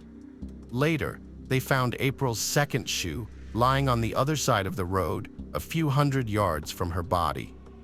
Medical experts determined that April's death was caused by asphyxiation, and she had also been sexually assaulted. They established that her death had occurred within the 48 hours preceding the discovery of her body, indicating that the perpetrator had held her captive for some time. Although forensic science and DNA analysis were still in their infancy, experts managed to collect evidence from the body. However, the lack of a DNA database at the time meant detectives had to rely on new leads. Fortunately, they didn't have to wait long after the body was found. Investigators appealed to the public through the media, and numerous tips were received. 2 tips, in particular, caught their attention. One individual contacted the police, reporting that he had driven past the field where April's body was found and noticed an old blue pickup truck parked on the side of the road. Investigators believed it could belong to the killer, and the witness might have seen it when the perpetrator dumped April's body in the ditch, making this lead even more valuable.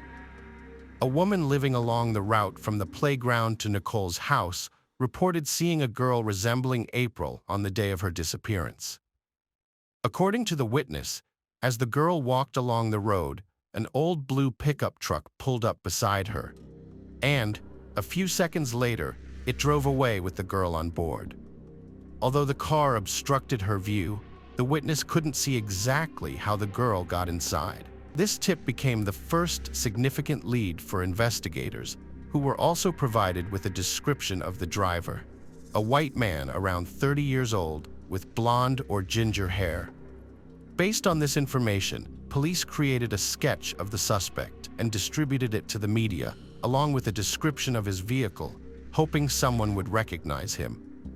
The FBI soon joined the investigation, and together with the police, they looked into the possible involvement of all men who had previously been convicted of sexual crimes living in April's area, seeking new leads. At some point, they were informed that the suspect's portrait resembled a man who had been involved in organized crime activities and had an interest in Satanism. Investigators checked on this individual, but couldn't establish his involvement.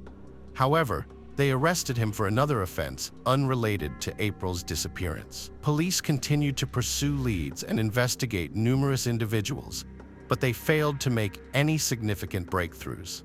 This stagnant state persisted for several months, and eventually, detectives hit a dead end. Notably, during the course of the investigation, police uncovered several other crimes against children and apprehended the perpetrators, but the individual responsible for April's murder remained at large. In the following years, the case saw no major advancements, but in May 1990, a sudden and unexpected twist emerged. A teenage boy living 10 miles from where April's body was discovered found a message on his shed written from the perspective of the perpetrator. The killer confessed to April's murder, hinting at further crimes to come, and inquired about the status of the victim's second shoe. This prompted detectives to suspect that the author was likely April's killer rather than a prankster. The discovery was significant because the detail about the victim's shoe being found several hundred yards from her body had never been released to the media, making it unlikely that anyone but the killer would know this. Another fascinating aspect of the message was that it had initially been written in pencil and then traced over in marker. This led investigators to theorize that the perpetrator may have left the message months prior to its discovery and then returned to make it more conspicuous by outlining it in marker. Police decided to release photos of the cryptic message, hoping someone would recognize the handwriting, but unfortunately, it didn't yield any breakthroughs. Just a few months later, the residents of Wayne were left reeling by the shocking news that police had discovered the body of a 7-year-old girl in another part of the city. She had been sexually assaulted, and the cause of death was asphyxiation. Given the eerie parallels to April's case, police instinctively suspected that the same perpetrator was behind this heinous crime. However, FBI profilers disagreed, convinced that they were dealing with two separate offenders. Despite their efforts, no progress was made in either case until 1995, when police finally linked the second victim's murder to a family friend who had since passed away. As a result, the case was closed, and investigators ceased to consider it related to April's murder. Detectives waited for the perpetrator to make contact again, as his initial message suggested he reveled in mocking the police and flaunting his apparent impunity. However, as the years went by, no new messages surfaced. The case remained stagnant until 2004, when it took a dramatic turn.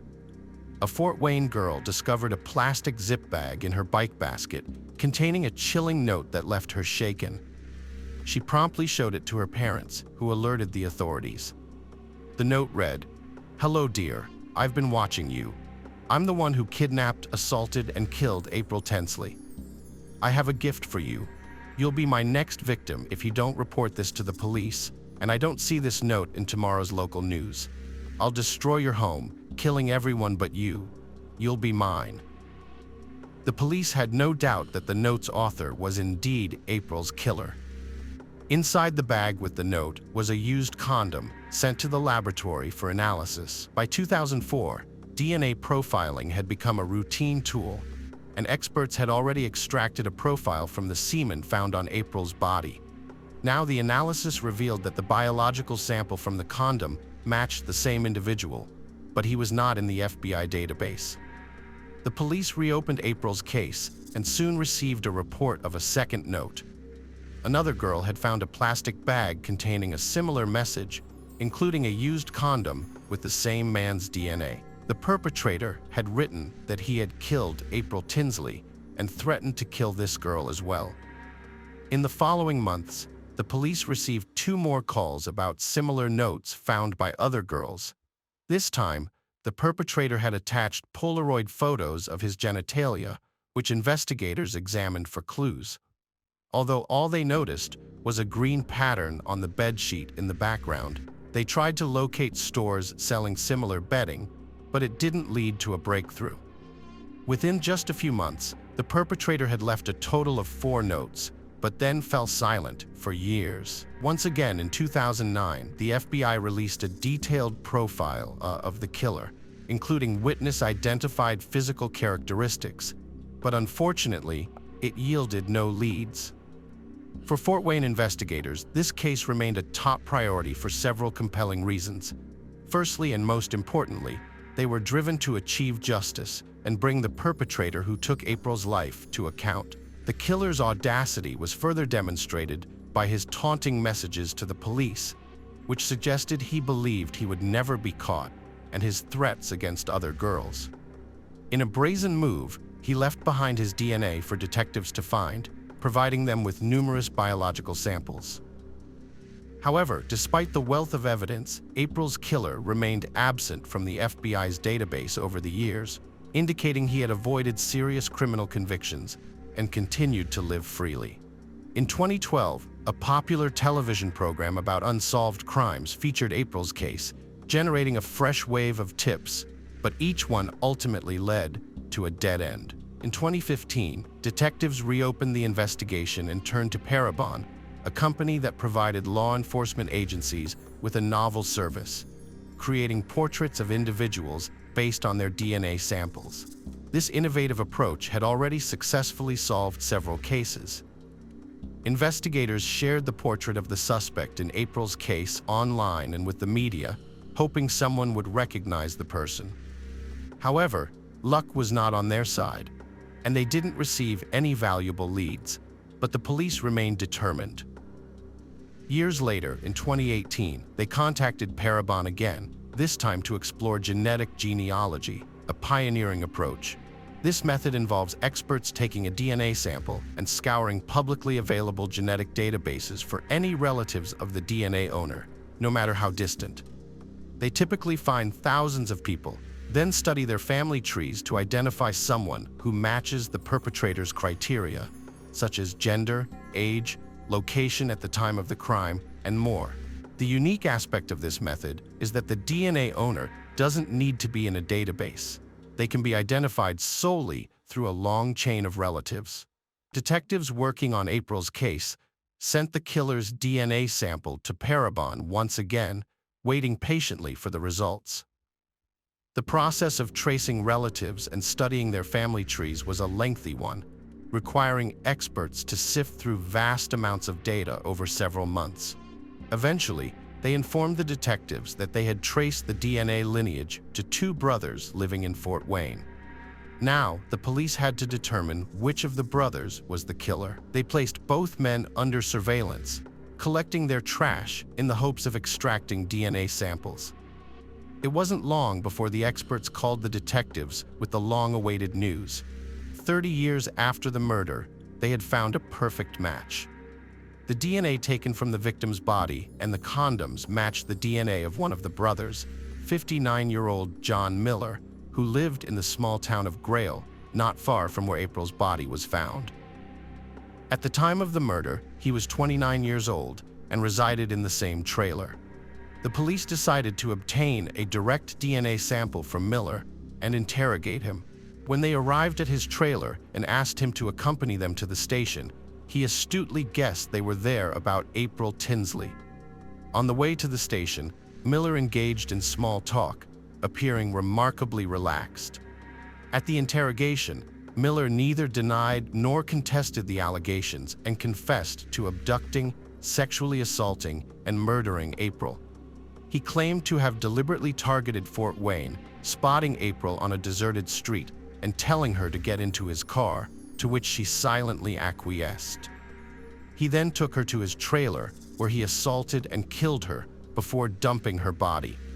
Miller's lawyer advised him to plead not guilty to protract the legal process. However, he was offered a deal. In exchange for admitting guilt, the death penalty would be commuted to an 80-year prison sentence. Miller accepted the deal, admitted his guilt, and received the 80-year sentence. April's mother was disappointed that Miller escaped the death penalty, but given his advanced age, it is unlikely he will ever be released. April's father, on the other hand, thanked the investigators for their tireless efforts in finding his daughter's killer.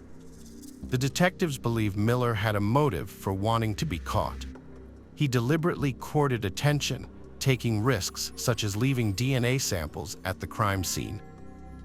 They suspect he was either prepared to be found out or actively sought it. Hello friends, welcome to our channel. Today we're going to take a look at another horrible case with you, the case of Tara Lynn Grant. Hi everyone, today we're diving into the baffling case of a mother who disappeared from her home under mysterious circumstances. The police launched an exhaustive investigation, unearthing surprising and even bizarre clues. As they pieced together the truth, even seasoned detectives were left stunned. This case quickly became one of the most sensational in the country, with its shocking details leaving everyone outraged. Tara Grant was born on June 22, 1972, in Michigan. She grew up on a farm with her parents and sister, developing a deep love for the outdoors, horseback riding, and helping with the farm animals. In school, Tara was a sports enthusiast, participating in cheerleading, basketball, and the school band. After graduating, she attended the University of Michigan, where she met her future husband, Stephen. The couple started dating and soon tied the knot after her graduation. Tara, armed with a business degree, landed a job at a large international company. Stephen, who had ambitions in politics, initially worked as an assistant to a state senator during his university days. However, when the senator retired, Stephen found himself without a job and began working at his father's small tool-making shop. 4 years after their wedding, the couple welcomed a daughter, followed by a son a few years later. They then purchased a new home in a prestigious Macomb County, Michigan neighborhood just outside of Detroit. By this time, Tara had made substantial career progress, but it came at a cost.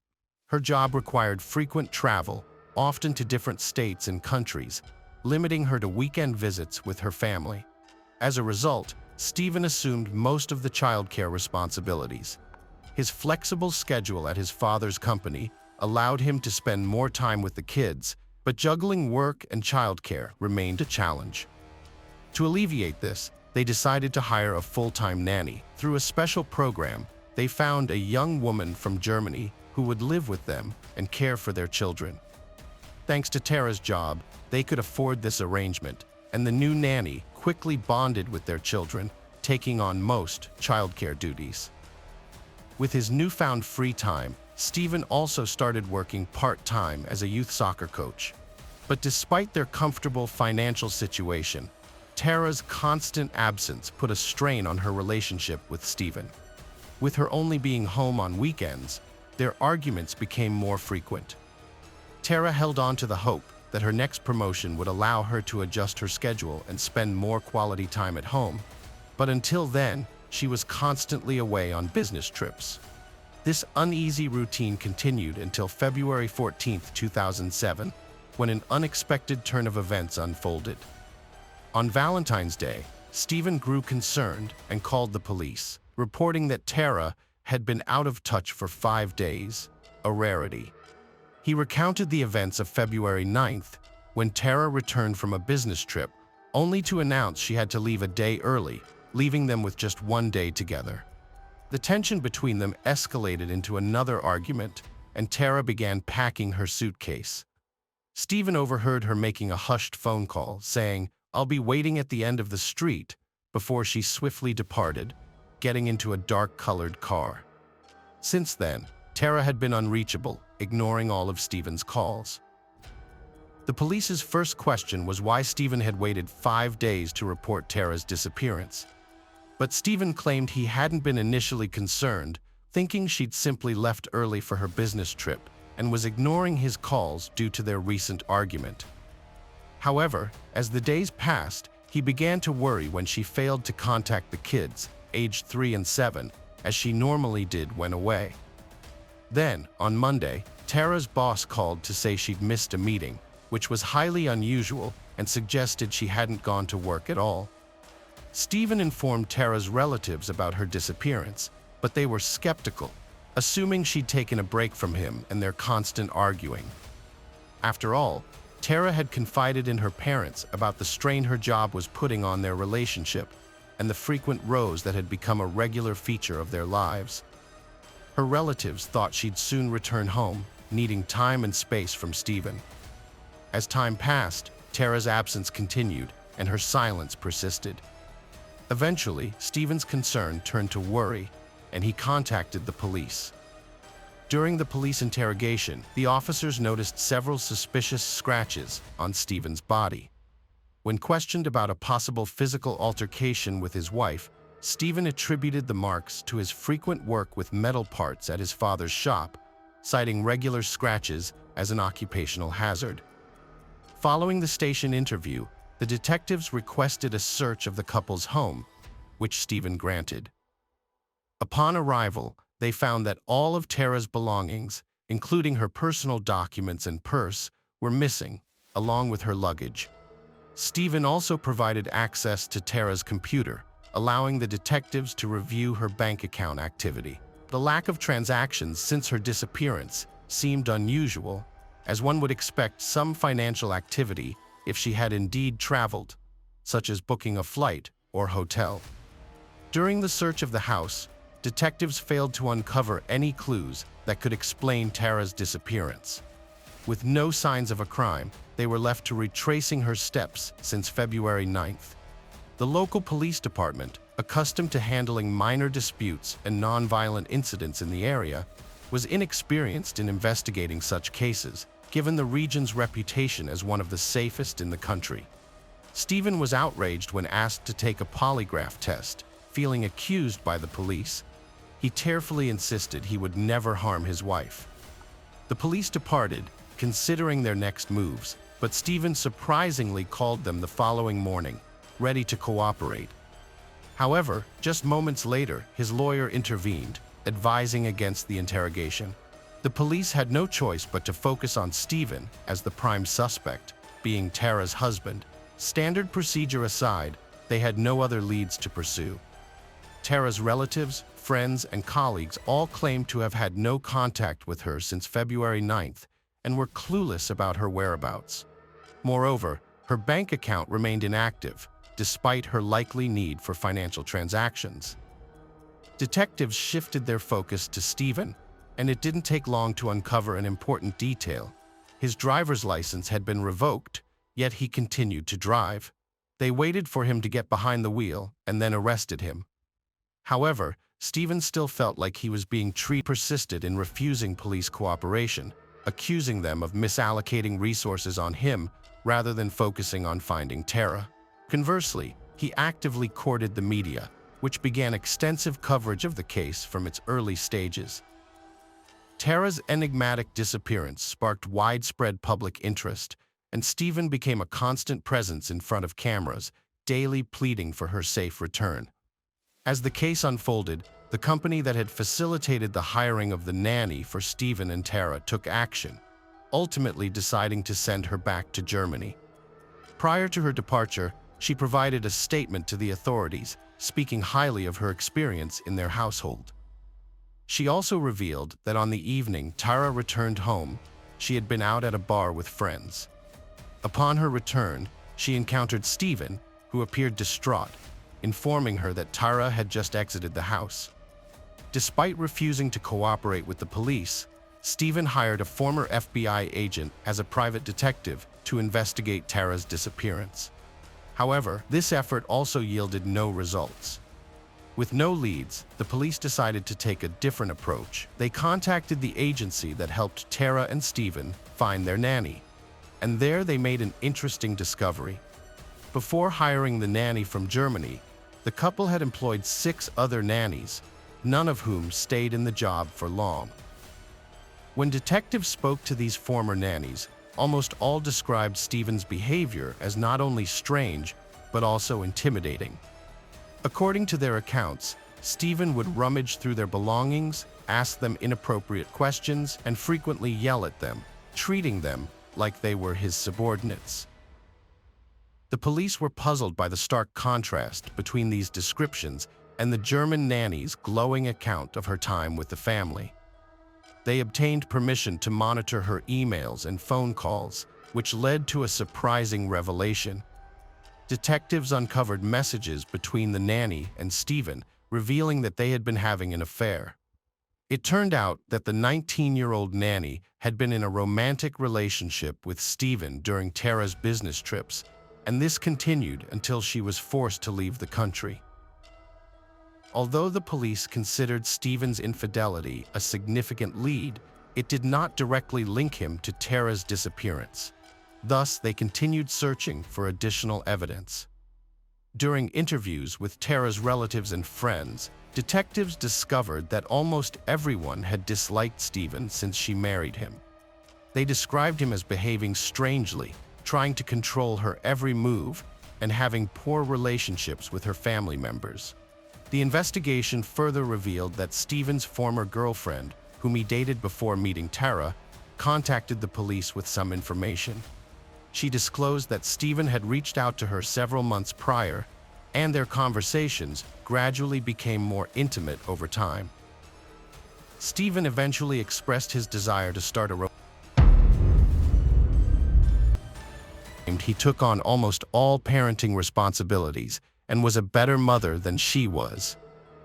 When reporters asked about their financial situation and whether he had been living mostly on Tara's money, Stephen became angry and insisted he didn't need a penny from her. During the interview, Stephen made accusations of infidelity against Tara, but he failed to provide any evidence to support his claims. Throughout the conversation, he consistently denigrated Tara, emphasizing the difficulties he had faced in their marriage. Meanwhile, the detectives made significant progress in their investigation. Previously, they had been unable to obtain a search warrant for Tara's home due to lack of sufficient grounds, and Stephen had refused to grant them voluntary access. However, after the discovery of the blood-stained bag in the park, the judge finally granted the warrant.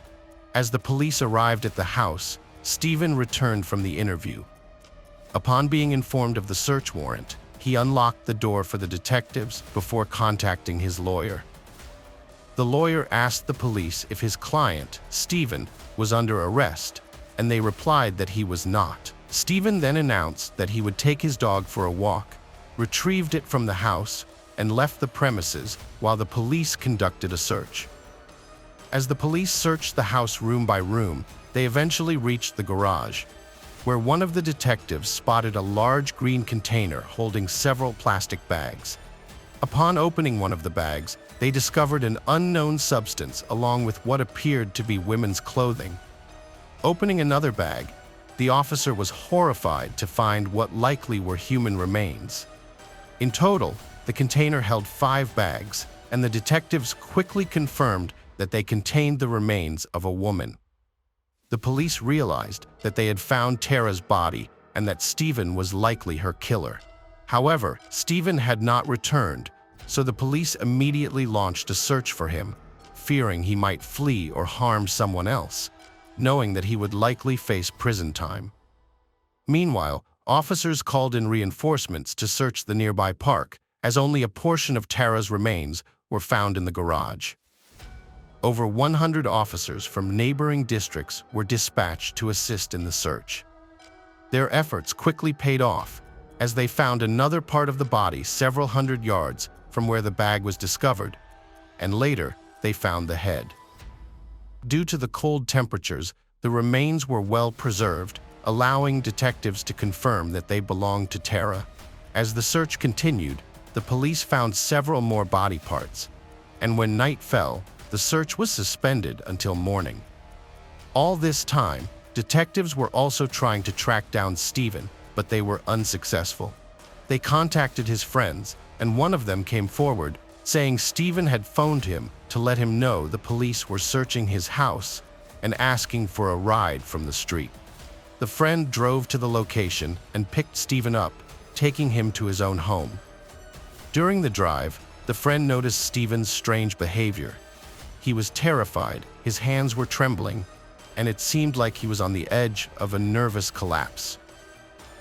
Once they arrived at the friend's house, Stephen asked to see his kids and requested to borrow the friend's car. At the time, Stephen's children were living in another state with his sister.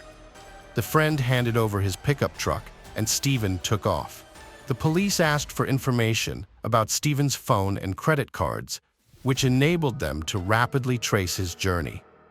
They found that Stephen had made several cash withdrawals on his way to the neighboring state and had phoned his sister, leading the police to conclude that he was heading towards his children. They immediately set off in that direction. Just then, an unexpected call came in from Germany. It was from the nanny with whom Stephen had previously been in a romantic relationship. She informed the police that Stephen had just called her, confessing to killing Tara. According to Stephen, the couple had an argument that evening, during which he yelled at her. Tara slapped him in the face, and in a fit of rage, he pushed her, causing her to fall and hit her head on the floor, resulting in her death. The police had no doubt about Stephen's involvement, but they still had to track him down. They searched the area along the highway to the neighboring state for several hours and eventually found the car belonging to Stephen's friend abandoned near the entrance to the national park. However, Stephen himself was nowhere to be found. The police then focused their search on the park, and several hours later, with the help of thermal cameras, they finally located him. He was lying under a tree, wearing only light clothing, and the officers realized he was on the verge of dying from hypothermia. In an altered state, Stephen was talking to trees and muttering incoherent phrases. The police quickly airlifted him to the hospital. Doctors managed to save his life. However, it took some time for Stephen to fully recover. While in the hospital, Stephen was charged with murder, and the detectives handed the case over to the court on the same day. Notably, his lawyer withdrew from defending him, citing that he needed to be able to look at himself in the mirror in the mornings when asked why. A new lawyer was assigned to Stephen, and meanwhile, forensic experts examined Tara's remains. A renowned pathologist who had worked on high-profile cases, such as the J.F. Kennedy and John Bennett Ramsey cases, was appointed as the chief medical examiner. After examining the remains, the pathologist concluded that Stephen's initial account of events did not align with reality. Stephen had claimed that Tara died from a head injury, but the actual cause of death was revealed to be strangulation. When Stephen regained consciousness, detectives visited him in the hospital, and he told them what truly happened that evening. He confessed that when Tara came home and announced she had to leave earlier, they got into an argument, and he started yelling at her. As she tried to leave the room, he grabbed her and Tara hit him in the face. Enraged, Stephen retaliated and then strangled her. Stephen dragged Tara's body from the second floor to the garage and put her in the trunk of her own car. At the same time, the nanny returned home, and Stephen lied to her, saying his wife had just left him. The next morning, he took the body to his father's workshop, making sure he was alone. There, he destroyed all of Tara's documents and personal belongings, and then dismembered her body using a saw. This gruesome task made him vomit twice, but he kept telling himself that if he didn't do it, he would spend the rest of his life in prison. After several hours, he packed the remains into plastic bags and put them in a container. He then returned home, leaving the body in the car for a few days.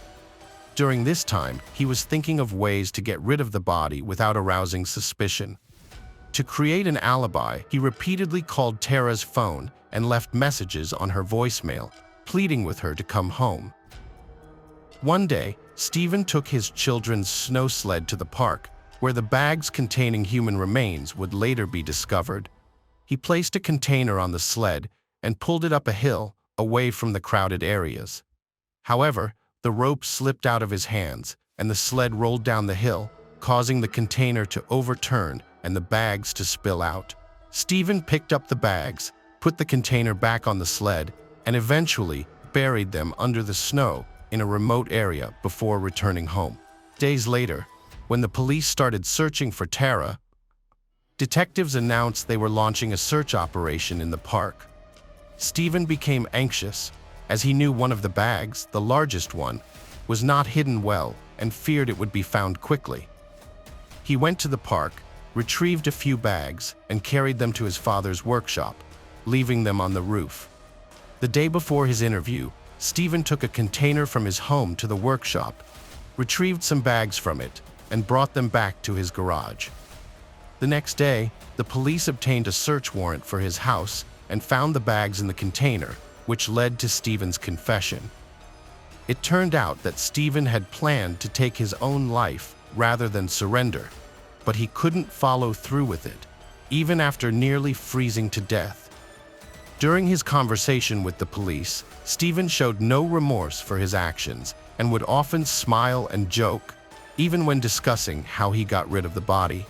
While awaiting trial in prison, Stephen's children stayed with his sister. However, Tara's family was unhappy with this arrangement, and eventually they managed to have the children moved to Tara's sister's care. Although Stephen's family still had visitation rights, Tara's relatives were relieved to have the children out of his sister's hands, especially given her continued sympathy for Stephen and her insensitive jokes about Tara's murder. The trial started in November 2007, and Stephen admitted his guilt from the outset. Despite this, his new lawyer attempted to secure a lighter sentence by highlighting the marital issues that had been plaguing Stephen and his wife for years, largely due to her frequent absences. However, evidence presented during the trial contradicted Stephen's claim that Tara had been planning to leave a day earlier. Her boss testified that she had no additional meetings scheduled and was expected to start work at her usual time. This was corroborated by Tara's sister, who had spoken with her shortly before the murder and was told that she would be home all weekend as usual. Furthermore, there was no credible evidence to suggest that Tara was having an affair. Her boss confirmed that their relationship was purely professional, and this was supported by their email exchanges and text messages. Even Stephen himself acknowledged that he had no basis for believing this. Ultimately, the prosecution was unable to prove that Stephen had planned the murder in advance. It appeared that he had committed the crime in a fit of rage, which could have led to a charge of second-degree murder rather than first-degree murder. On December 21, 2007, a jury delivered a unanimous guilty verdict against Stephen, and he received a minimum 50-year prison sentence. Despite his lawyer's efforts to appeal the verdict, it was unsuccessful. Stephen has since been serving his sentence in prison, but there is more to his story. The murder of Tara garnered widespread national attention, and Stephen seemed to revel in the notoriety. While incarcerated, he began writing a book and sought his sister's assistance to have it published. They even explored the possibility of adapting it into a film, with Stephen considering which renowned actor could portray him. In 2008, new information emerged. Stephen's children confided in their aunt, revealing that they had actually seen their father kill their mother on that fateful evening. They had come out of their room after hearing screams and witnessed the entire traumatic event. When this news broke in the media, Stephen's relatives accused the children of lying and continued to defend him. In the same year, it was also discovered that Stephen's father, who had not supported his son, was overcome with grief and guilt, and his body was found in his own home. To this day, Stephen remains in prison, and he will not be eligible for parole until 2058. Every year, Tara's relatives and friends organize a marathon along the route in the park where she used to jog regularly, and her children always participate. Despite their father's heinous actions, they have found the strength to move forward and honor their mother's memory. Hello friends, welcome to our channel. Today we're going to take a look at another horrible case with you, the case of Kelsey Turner. Kelsey Turner was born on March 5, 1993, in Norfolk, Virginia, to Samantha Ingram, a would-be model and dancer, and Christopher Ingram, a laborer. As the second child, she grew up with her older brother Colin. Shortly after her birth, the family moved to Jonesboro, Arkansas, where Kelsey spent most of her childhood. After her parents divorced a few years later, her father returned to Virginia and lost contact with his former wife and children. Kelsey developed into a stunning beauty with a perfect figure, ideal for modeling. She wasn't interested in school, preferring to attend parties, go on dates, and participate in events.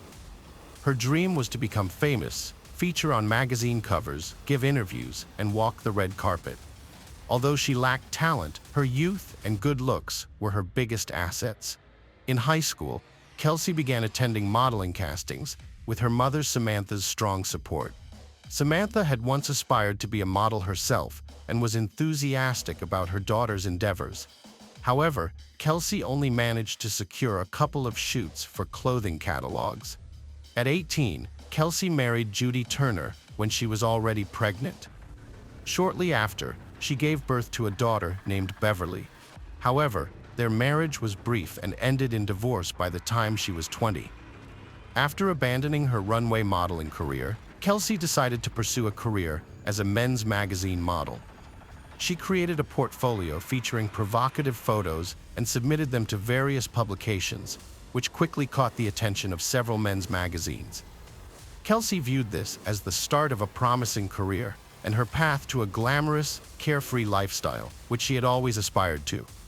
Over the next few years, she regularly received offers for photo shoots. She enthusiastically gave interviews, attended events, and attempted to establish valuable connections. Notable highlights of her career included one-off shoots for Playboy and Maxim, as well as a photo session and interview with 110 magazine.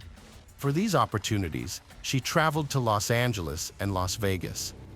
In an interview, Kelsey candidly described herself, stating that she was a blonde with a curvy figure and a slim waist, and asked what more one would need for happiness. She also shared that she enjoyed partying, spending time with friends, and living life to the fullest, believing that life is short and should be lived beautifully and joyfully. Kelsey was not overly concerned about her future, frequently changed partners, and quickly spent the money she earned or received from admirers.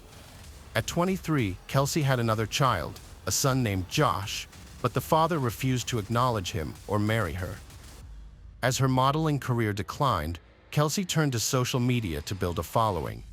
She regularly posted provocative photos of herself in swimsuits, lingerie, and revealing outfits, which were heavily edited to make her look like a Barbie doll. She also shared pictures of herself at trendy boutiques, nightclubs, and popular entertainment venues, creating an illusion of a luxurious and carefree life. However, behind this facade, Kelsey, a single mother of 2 young children, was struggling to make ends meet. She didn't know how to manage her finances wisely and spent all her money as soon as she got it. In 2016, Kelsey faced a serious crisis after an incident involving her daughter, who was left traumatized and became withdrawn and mute, despite being physically unharmed. The incident led to therapy sessions with Dr. Thomas Burchard, a renowned child psychiatrist in Monterey, California, which ultimately contributed to a tragic event years later.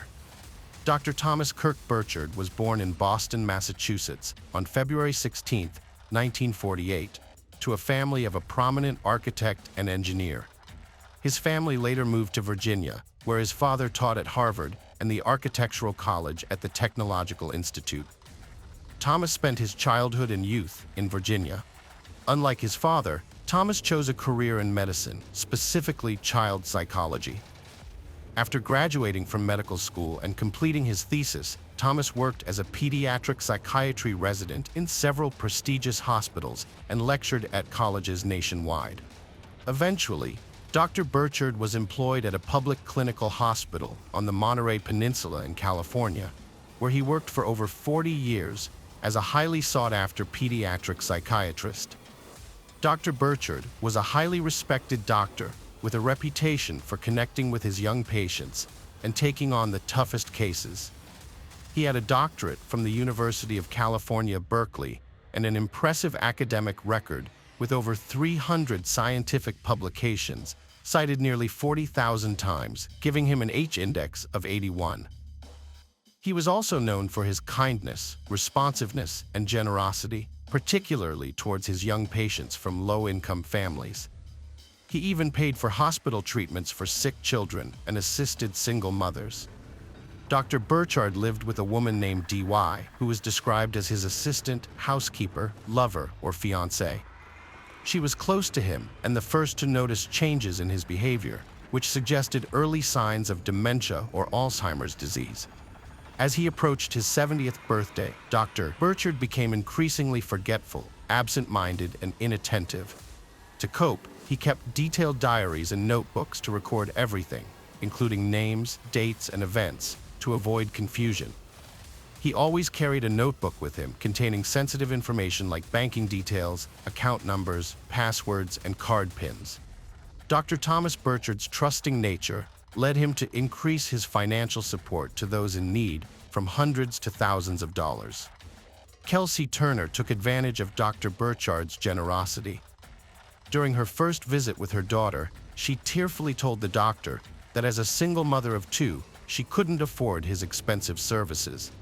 Feeling empathetic, Dr. Burchard offered to treat her child for free and even gave her $300 to help with her children's needs.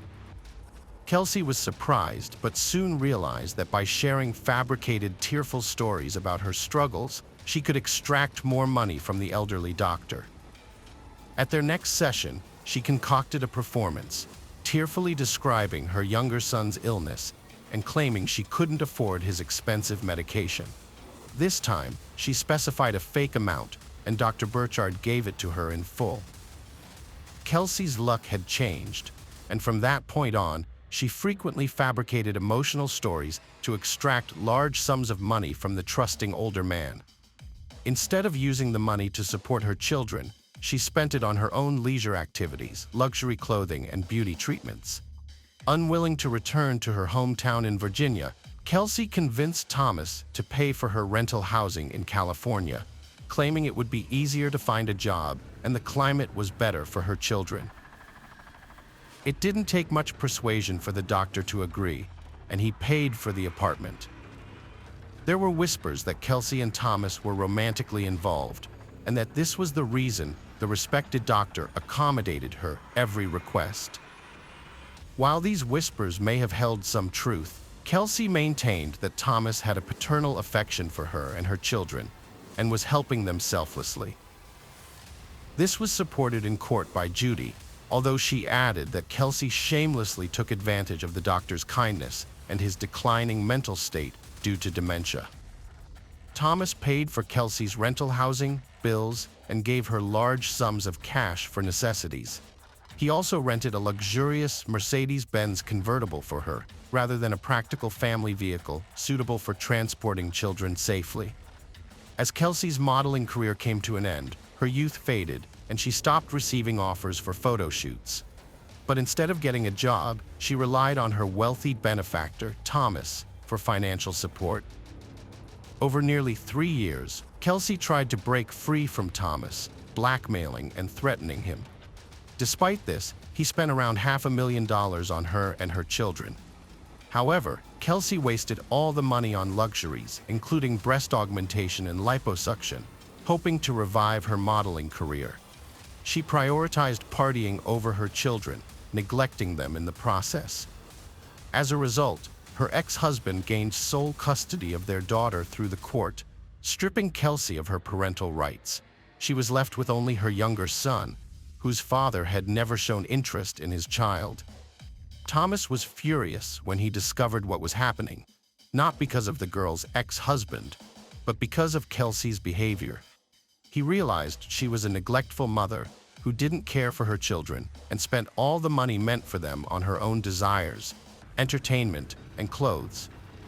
Dr. Burchard decided to have a serious talk with Kelsey, telling her he would no longer fund her extravagant and idle lifestyle. In response, Kelsey threatened to spread false rumors that the respected child psychiatrist had inappropriate, intimate interests in his young patients. Although this was a lie, any gossip on the matter could severely damage the doctor's reputation. Reluctantly, Burchard agreed to Kelsey's terms and continued to transfer money and pay her bills. In early 2019, Kelsey decided to move to Las Vegas with her son, intending to revive her modeling career. As usual, she expected Thomas, whom she continued to blackmail, to finance this venture. The doctor rented a house that Kelsey had chosen and transferred the amount of money she requested. After this, Kelsey disappeared for 2 months without giving any sign of her whereabouts. In late February 2019, Kelsey resurfaced because she was running out of money. She called Thomas, crying, and told him about her severe illness, inability to work, and struggle to provide for her son. However, when the doctor refused to help, Kelsey's tone changed abruptly, and she began threatening and blackmailing him again. It's crucial to highlight that Judy had been pushing Dr. Burchard for a while to report Kelsey to the authorities, exposing her blackmail and extortion attempts. Judy also recommended getting Child Protective Services involved, considering Kelsey's past, having already lost parental rights to her older daughter, and her inability to properly care for her young son. Anticipating a potential court case, Dr. Burchard took steps to ensure he had the backing of his colleagues, keeping them informed about the situation and securing their promises of support. To persuade Kelsey to leave Thomas alone, Judy previously tried talking to her directly, but Kelsey responded with threats of retaliation. This time, Dr. Burchard decided to travel to Las Vegas to verify Kelsey's claims, knowing what he would likely find. Judy attempted to discourage him from going, but the elderly man was resolute. She then advised him to bring her or one of his friends along, but Thomas insisted that this was a personal matter that he needed to resolve on his own. Dr. Burchard set out on his journey on March 1, 2019. On the morning of March 7th, a group of tourists driving through Nevada took a detour from the main highway onto a dirt road leading to Lake Mead. They stumbled upon a solitary Mercedes-Benz convertible parked in the middle of the desert with its windows up and roof closed, but no one in sight. The tourists found this suspicious and decided to investigate. As they approached the vehicle, they noticed one of the windows was shattered. Upon peering inside, they discovered signs of a violent struggle with bloodstains throughout the interior. The tourists promptly reported their disturbing discovery to the police. Law enforcement officers arrived at the scene around noon, greeted by an overwhelming stench of decay under the scorching sun. The source of the odor was quickly located when they opened the trunk of the car. Beneath a pile of items and rags, they found the lifeless body of an elderly man, next to whom lay a blood-stained baseball bat. It was later confirmed that the body belonged to Dr. Burchard, who had been missing for 5 days. Judy had reported his disappearance on March 2nd, when she couldn't reach him at their scheduled time, and she immediately feared the worst. She contacted the police, hoping against hope that he would be found alive. Tragically, that was not the case. The autopsy revealed a horrific series of injuries on the elderly man's body. He had sustained multiple abrasions, bruises, and superficial cuts. The examination also showed that he had suffered severe head injuries, likely inflicted by the baseball bat found beside him in the trunk. Part of his ear had been severed, and his hands bore numerous cuts, suggesting a desperate attempt to defend himself. Additionally, there were bruises on his face with a peculiar imprinted pattern. The most shocking discovery, however, was that the man had been placed in the trunk while still alive, where he slowly suffocated under the intense desert sun. As the police investigated the crime scene, they discovered that the car was rented in Kelsey Turner's name, making her the prime suspect. Judy provided the authorities with the address of the house where the blonde lived and where the deceased doctor had gone, as it was also rented in his name. However, when the police arrived, they found the house empty. Inside, they noticed scattered containers of cleaning agents and a strong smell of household chemicals, indicating a hasty attempt to erase any evidence of the crime. The house had been occupied by Turner, her 4-year-old son, her new boyfriend John Logan Kennison, and 2 neighbors, Diana Pina and Jeremy Eric. Since they had all fled, they became suspects, as it seemed unlikely that the petite blonde could have inflicted such severe injuries on the doctor or moved his body to the car trunk alone. The police managed to interview Jeremy, who recalled that he and his girlfriend had left the house while the doctor was still alive and unharmed. According to Jeremy, his girlfriend had drunk too much and flirted with the doctor, trying to get a few $100s, similar to Kelsey's tactics. This had enraged Kelsey, who accused the woman of trying to steal her boyfriend. The 2 women almost got into a fight, and Jeremy had to quickly take his girlfriend away from the house. He hadn't returned for several days and was unaware of the subsequent events. Police discovered that Dr. Burchard habitually carried a notebook containing bank account details and passwords, but frequently misplaced it. Following his murder, the notebook went missing, and substantial sums were withdrawn from 2 of his accounts on March 3rd. The authorities promptly blocked the accounts and cards, and on March 21st, Kelsey and her boyfriend JN were apprehended in Stockton, California, after a second attempt to withdraw funds. Prior to their arrest, the couple, accompanied by their child, had been evading detection by hiding in motels, constantly changing their location and paying in cash. They later expressed regret for not completely depleting Burchard's accounts initially, and subsequently planned to empty them and flee to Mexico with the money. However, by the time they made their second attempt, the authorities had already blocked the accounts, leading to their capture. According to Diana, after Jeremy and his girlfriend left, a heated argument broke out between Turner and Dr. Burchard. This was triggered by the doctor's refusal to give Turner another cent. In a fit of rage, Turner threatened to ruin Dr. Burchard's reputation by spreading false rumors about his behavior with his young patients. As the situation escalated and Turner became physically aggressive, Dr. Burchard locked himself in a room for safety. However, JN forced open the door and violently attacked the elderly doctor with a bat, causing a severe hematoma and a nosebleed. Diana intervened, begging everyone to calm down. Upon seeing Dr. Burchard's condition, she urged them to take him to the hospital, worried about the consequences of their actions. Before they left, Dr. Burchard promised Diana that he would report to the police that he was attacked and robbed by strangers. The 4 of them then drove to the garage, where Dr. Burchard was seated in the back of the car. Kelsey instructed Diana to return to the house and thoroughly clean up, making sure to remove all traces of blood. Diana started cleaning as told, but heard Dr. Burchard's cries from the garage. Rushing back, she saw Kelsey and Kennison brutally attacking him, trapping him in the car. It was clear they never meant to take him to the hospital, but planned to kill him with a bat and knife. Diana was forced back to cleaning, fearing for her life. Later, she heard the cars drive away, and only John's returned with Kelsey.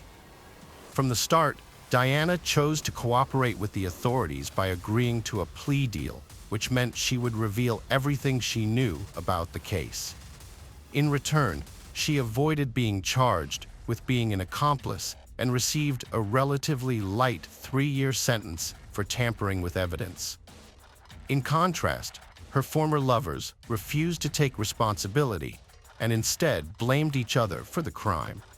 However, it was easy to prove their guilt because they left behind significant evidence in the car, and phone records showed they were in the desert on the night of March 2nd, where the car with the body was abandoned. Kennison was convicted of second-degree homicide and received a 45-year prison sentence, with the possibility of parole after 18 years. The situation with Turner was more complicated. After her arrest, she announced that she was pregnant, which significantly delayed her trial. While in prison, she gave birth to a girl, and both the newborn and her son were placed in the care of social services because none of Turner's relatives were willing to take on the responsibility. In January 2023, following her lawyer's advice, Kelsey Turner admitted her guilt and was sentenced to 25 years in prison, with the possibility of parole no earlier than 10 years from the start of her sentence. She is currently serving her sentence at the Florence McClure Women's Correctional Center in Las Vegas. In conclusion, it is worth noting that ABC's documentary series 20th Century aired an episode in February 2023 titled A Model Murder, which detailed the heinous crime committed by Turner and her boyfriend against Dr. Burchard. Hello friends, welcome to our channel. Today we're going to take a look at another horrible case with you, the case of Vicki Roberts. Vicki Roberts, born Victoria Smith, was born in September 1984 in Cheshire, England. She grew up in a conservative and religious family with an older sister. The sisters attended a Christian school where they developed their musical talents and sang in the choir. Vicki was known for being kind, friendly, and helpful, always willing to lend a hand. After high school, Vicki enrolled in university and worked part-time at an IKEA store to fund her education. That's where she met Michael Roberts, a charismatic and sociable young man who was only a year older than her. Michael was also a student and an athlete who took care of his appearance. Initially, Vicki found Michael too talkative and intrusive, but he eventually won her over with his charming personality. Michael was born in June 1983 in Warrington, Cheshire, to a prominent chemical engineer and his family. As the eldest of two sons, Michael was raised with high expectations and strict discipline. His parents instilled in him the belief that he was destined for greatness, and Michael grew up to be ambitious, driven, and confident. He was a natural socialite, effortlessly making friends and commanding attention with his charismatic personality. His striking appearance, sense of humor, and intellectual curiosity only added to his charm. However, his parents' constant praise and emphasis on his superiority may have contributed to Michael's growing narcissism, which intensified over time. Michael desperately wanted to please his parents, so he strived to be the perfect son and meet their expectations, fearing she would leave him. But once he was confident she wouldn't go anywhere, he revealed his true desires. The modest and religious Vicki was shocked by what was happening, but she was deeply in love with Michael and trusted him. For a long time, she kept their bedroom secrets hidden behind closed doors. Michael made her an official marriage proposal, which she happily accepted. She genuinely believed that after the wedding, her fiancé would stop his extreme experiments. Meanwhile, one of Vicki's closest friends began to notice that she was hiding bruises and small injuries under her clothes. The friend confronted Vicki, asking if her fiancé was abusing her and if she needed help. At first, Vicki denied everything, but eventually admitted that the marks were a result of her fiancé's extreme intimate experiments. Michael had a strong passion for bondage and using various toys and devices. Vicki confided in her friend that they had intimate encounters up to 5 times a day, but Michael still remained unsatisfied. He saw himself as a skilled lover, and intimacy was an art form and a way for him to express himself. Although Michael occasionally made concessions when Vicki refused to participate in some of his dangerous experiments, he usually managed to convince her to go along with his desires. After defending her diploma, Vic found herself facing an unplanned pregnancy, which prompted her to change jobs. She was soon hired as an account manager at a logistics company. Around the same time, Michael left IKEA and began working as a sales consultant at a large retail chain selling electronics. Michael flourished in his new role, leveraging his charisma, communication, and persuasive skills to consistently exceed sales targets.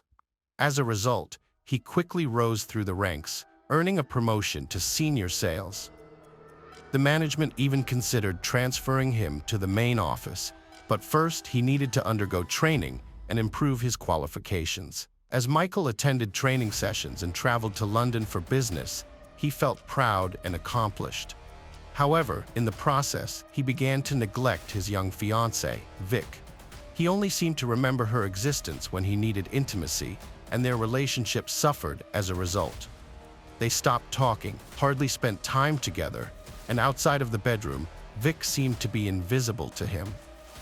Michael started having numerous affairs with co-workers, clients, and mere acquaintances while simultaneously planning his wedding to Vicky.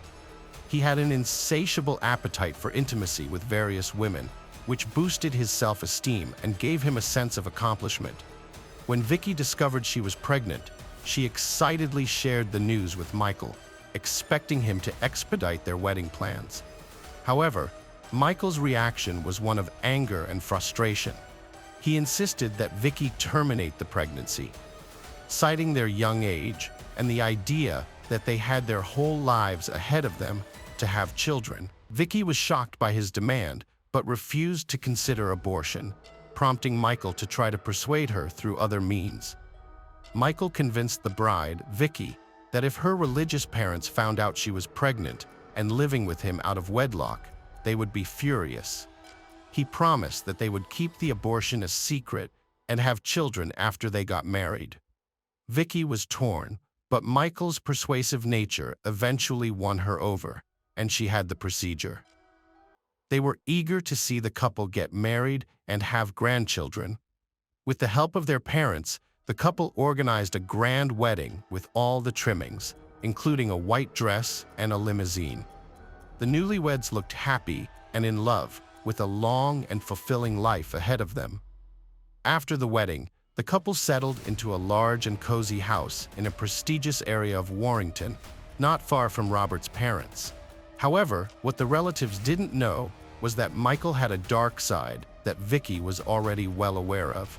Despite being married, Michael did not love Vicky and only saw her as a way to appear normal in the eyes of others.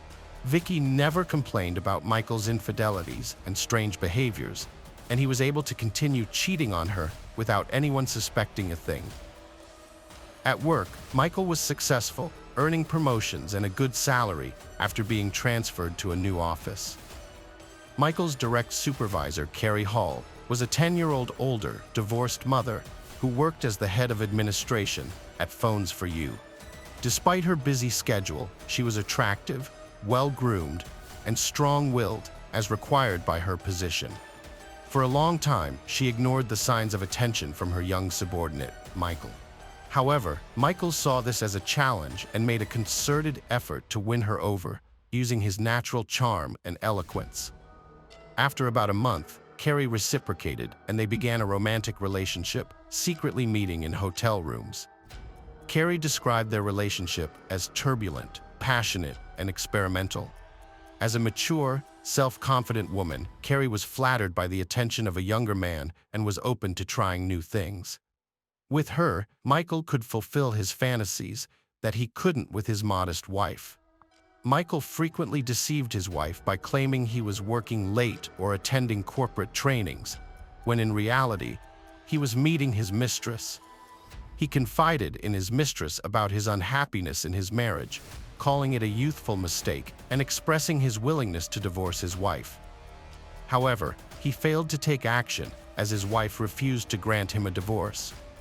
The affair with Carrie lasted over a year, but she didn't pressure him for divorce, content with their secret hotel trysts, physical marks, and risky games. Carrie, a sports enthusiast who always took pride in her figure, suddenly changed her style after starting a relationship with Michael. She began wearing long-sleeved, high-necked clothes, which was unusual for her. A concerned friend noticed the change, and Carrie confided in her about Michael's unusual intimate preferences. She revealed that Michael enjoyed experimenting with rough, controlling behaviors, such as biting, squeezing, and tying her up. Carrie showed her friend the physical marks these activities had left on her body.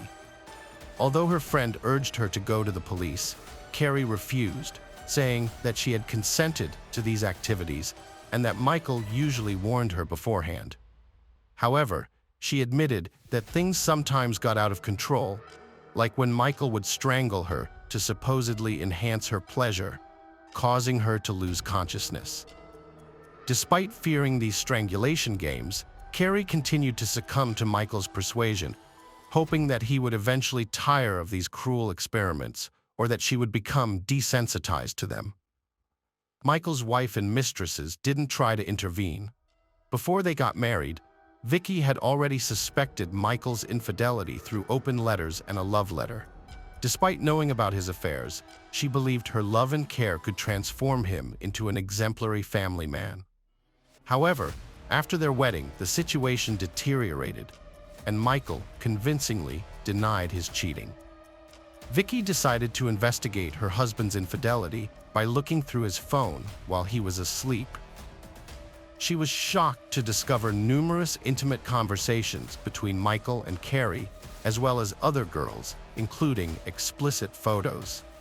Despite her devastation, Vicky did not want to upset her family, so she kept the discovery to herself and moved in with a friend instead of telling her parents and sister. Before leaving, Vicky wrote a heartfelt letter to Michael, confessing her love for him and acknowledging that he was the central figure in her life. However, she also made it clear that she was aware of his infidelity and would not tolerate it. Vicky informed Michael that she was giving him time to reflect on their relationship, but she would not stay in the marriage if his behavior continued. She wrote the letter by hand and left it on the refrigerator for him to find. Michael didn't feel emotional about the message, nor was he upset by his wife's departure. However, he didn't want to lose the comfort of having a quiet and obedient partner who took care of the household and put up with his quirky behavior and unusual tastes. That same evening, Michael went to Vicky's friend's house, bringing a large bouquet of flowers. He got down on his knees, apologized, and begged Vicky to come back to him, promising to be faithful and change the password on his social media account. Undeterred, Vicky waited until Michael fell asleep and then took his work laptop, where she discovered his account on the social network behind the scene of his crime. Michael told his parents that his wife had left him for another man. To convince them, he went to their home, cried on his mother's shoulder, and showed her messages on his wife's phone. But what he didn't reveal was that he had sent those messages himself, pretending to be his wife. The messages said that she had lost interest in him, met someone else, and wanted to live with this new person. Meanwhile, Michael also sent messages to his wife's parents from her phone, saying that she had fallen in love with someone else, left with him, and asked them not to contact her and give her space. The Smiths, concerned about their daughter Vicky, immediately tried to contact her, but their calls were consistently rejected. In response, they only received messages asking them to give her time, which seemed strange to them. They then decided to visit Michael's house to get some answers, but his story only raised more questions and doubts. When they discovered that Vicky had stopped showing up for work without warning, they became even more worried and decided to file a police report. On December 1st, 2009, the police launched an investigation. It was discovered that Michael had purchased a shovel, rope, rags, and detergents from a hardware store that day, which seemed suspicious. However, he hadn't disposed of the body by the time the police arrived at his home. Although the police didn't find anything incriminating, Michael's behavior and story raised many questions. What was particularly striking was that they overlooked a large package in the corner of the garage. During the initial inspection of the marital home, no signs of the missing woman's clothes, documents, or personal belongings were found, suggesting that she might have voluntarily left. However, Vicky's laptop was discovered in the bedroom, and upon seizing it, the police found screenshots of Michael's conversations with his mistresses, which Vicky had saved. The police then requested a geolocation of Vicky's cell phone, which regularly received messages from her husband and relatives. The search revealed that the phone had been in the marital home the entire time. In a subsequent search of the Roberts' home, law enforcement officials made a disturbing discovery in the garage.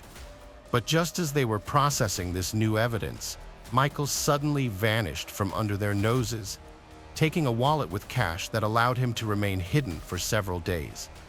Michael's money ran out, so he turned to one of his mistresses, Lavina T., asking to stay with her for a while. However, one evening, she heard on the news that Michael was wanted for murdering his wife. Without hesitation, she reported his whereabouts to the police, leading to his arrest. When questioned, Michael broke down in tears, claiming he was innocent. He insisted that his wife's death was an accident, resulting from a consensual intimate game where she asked him to strangle her with a rope belt, but he overdid it.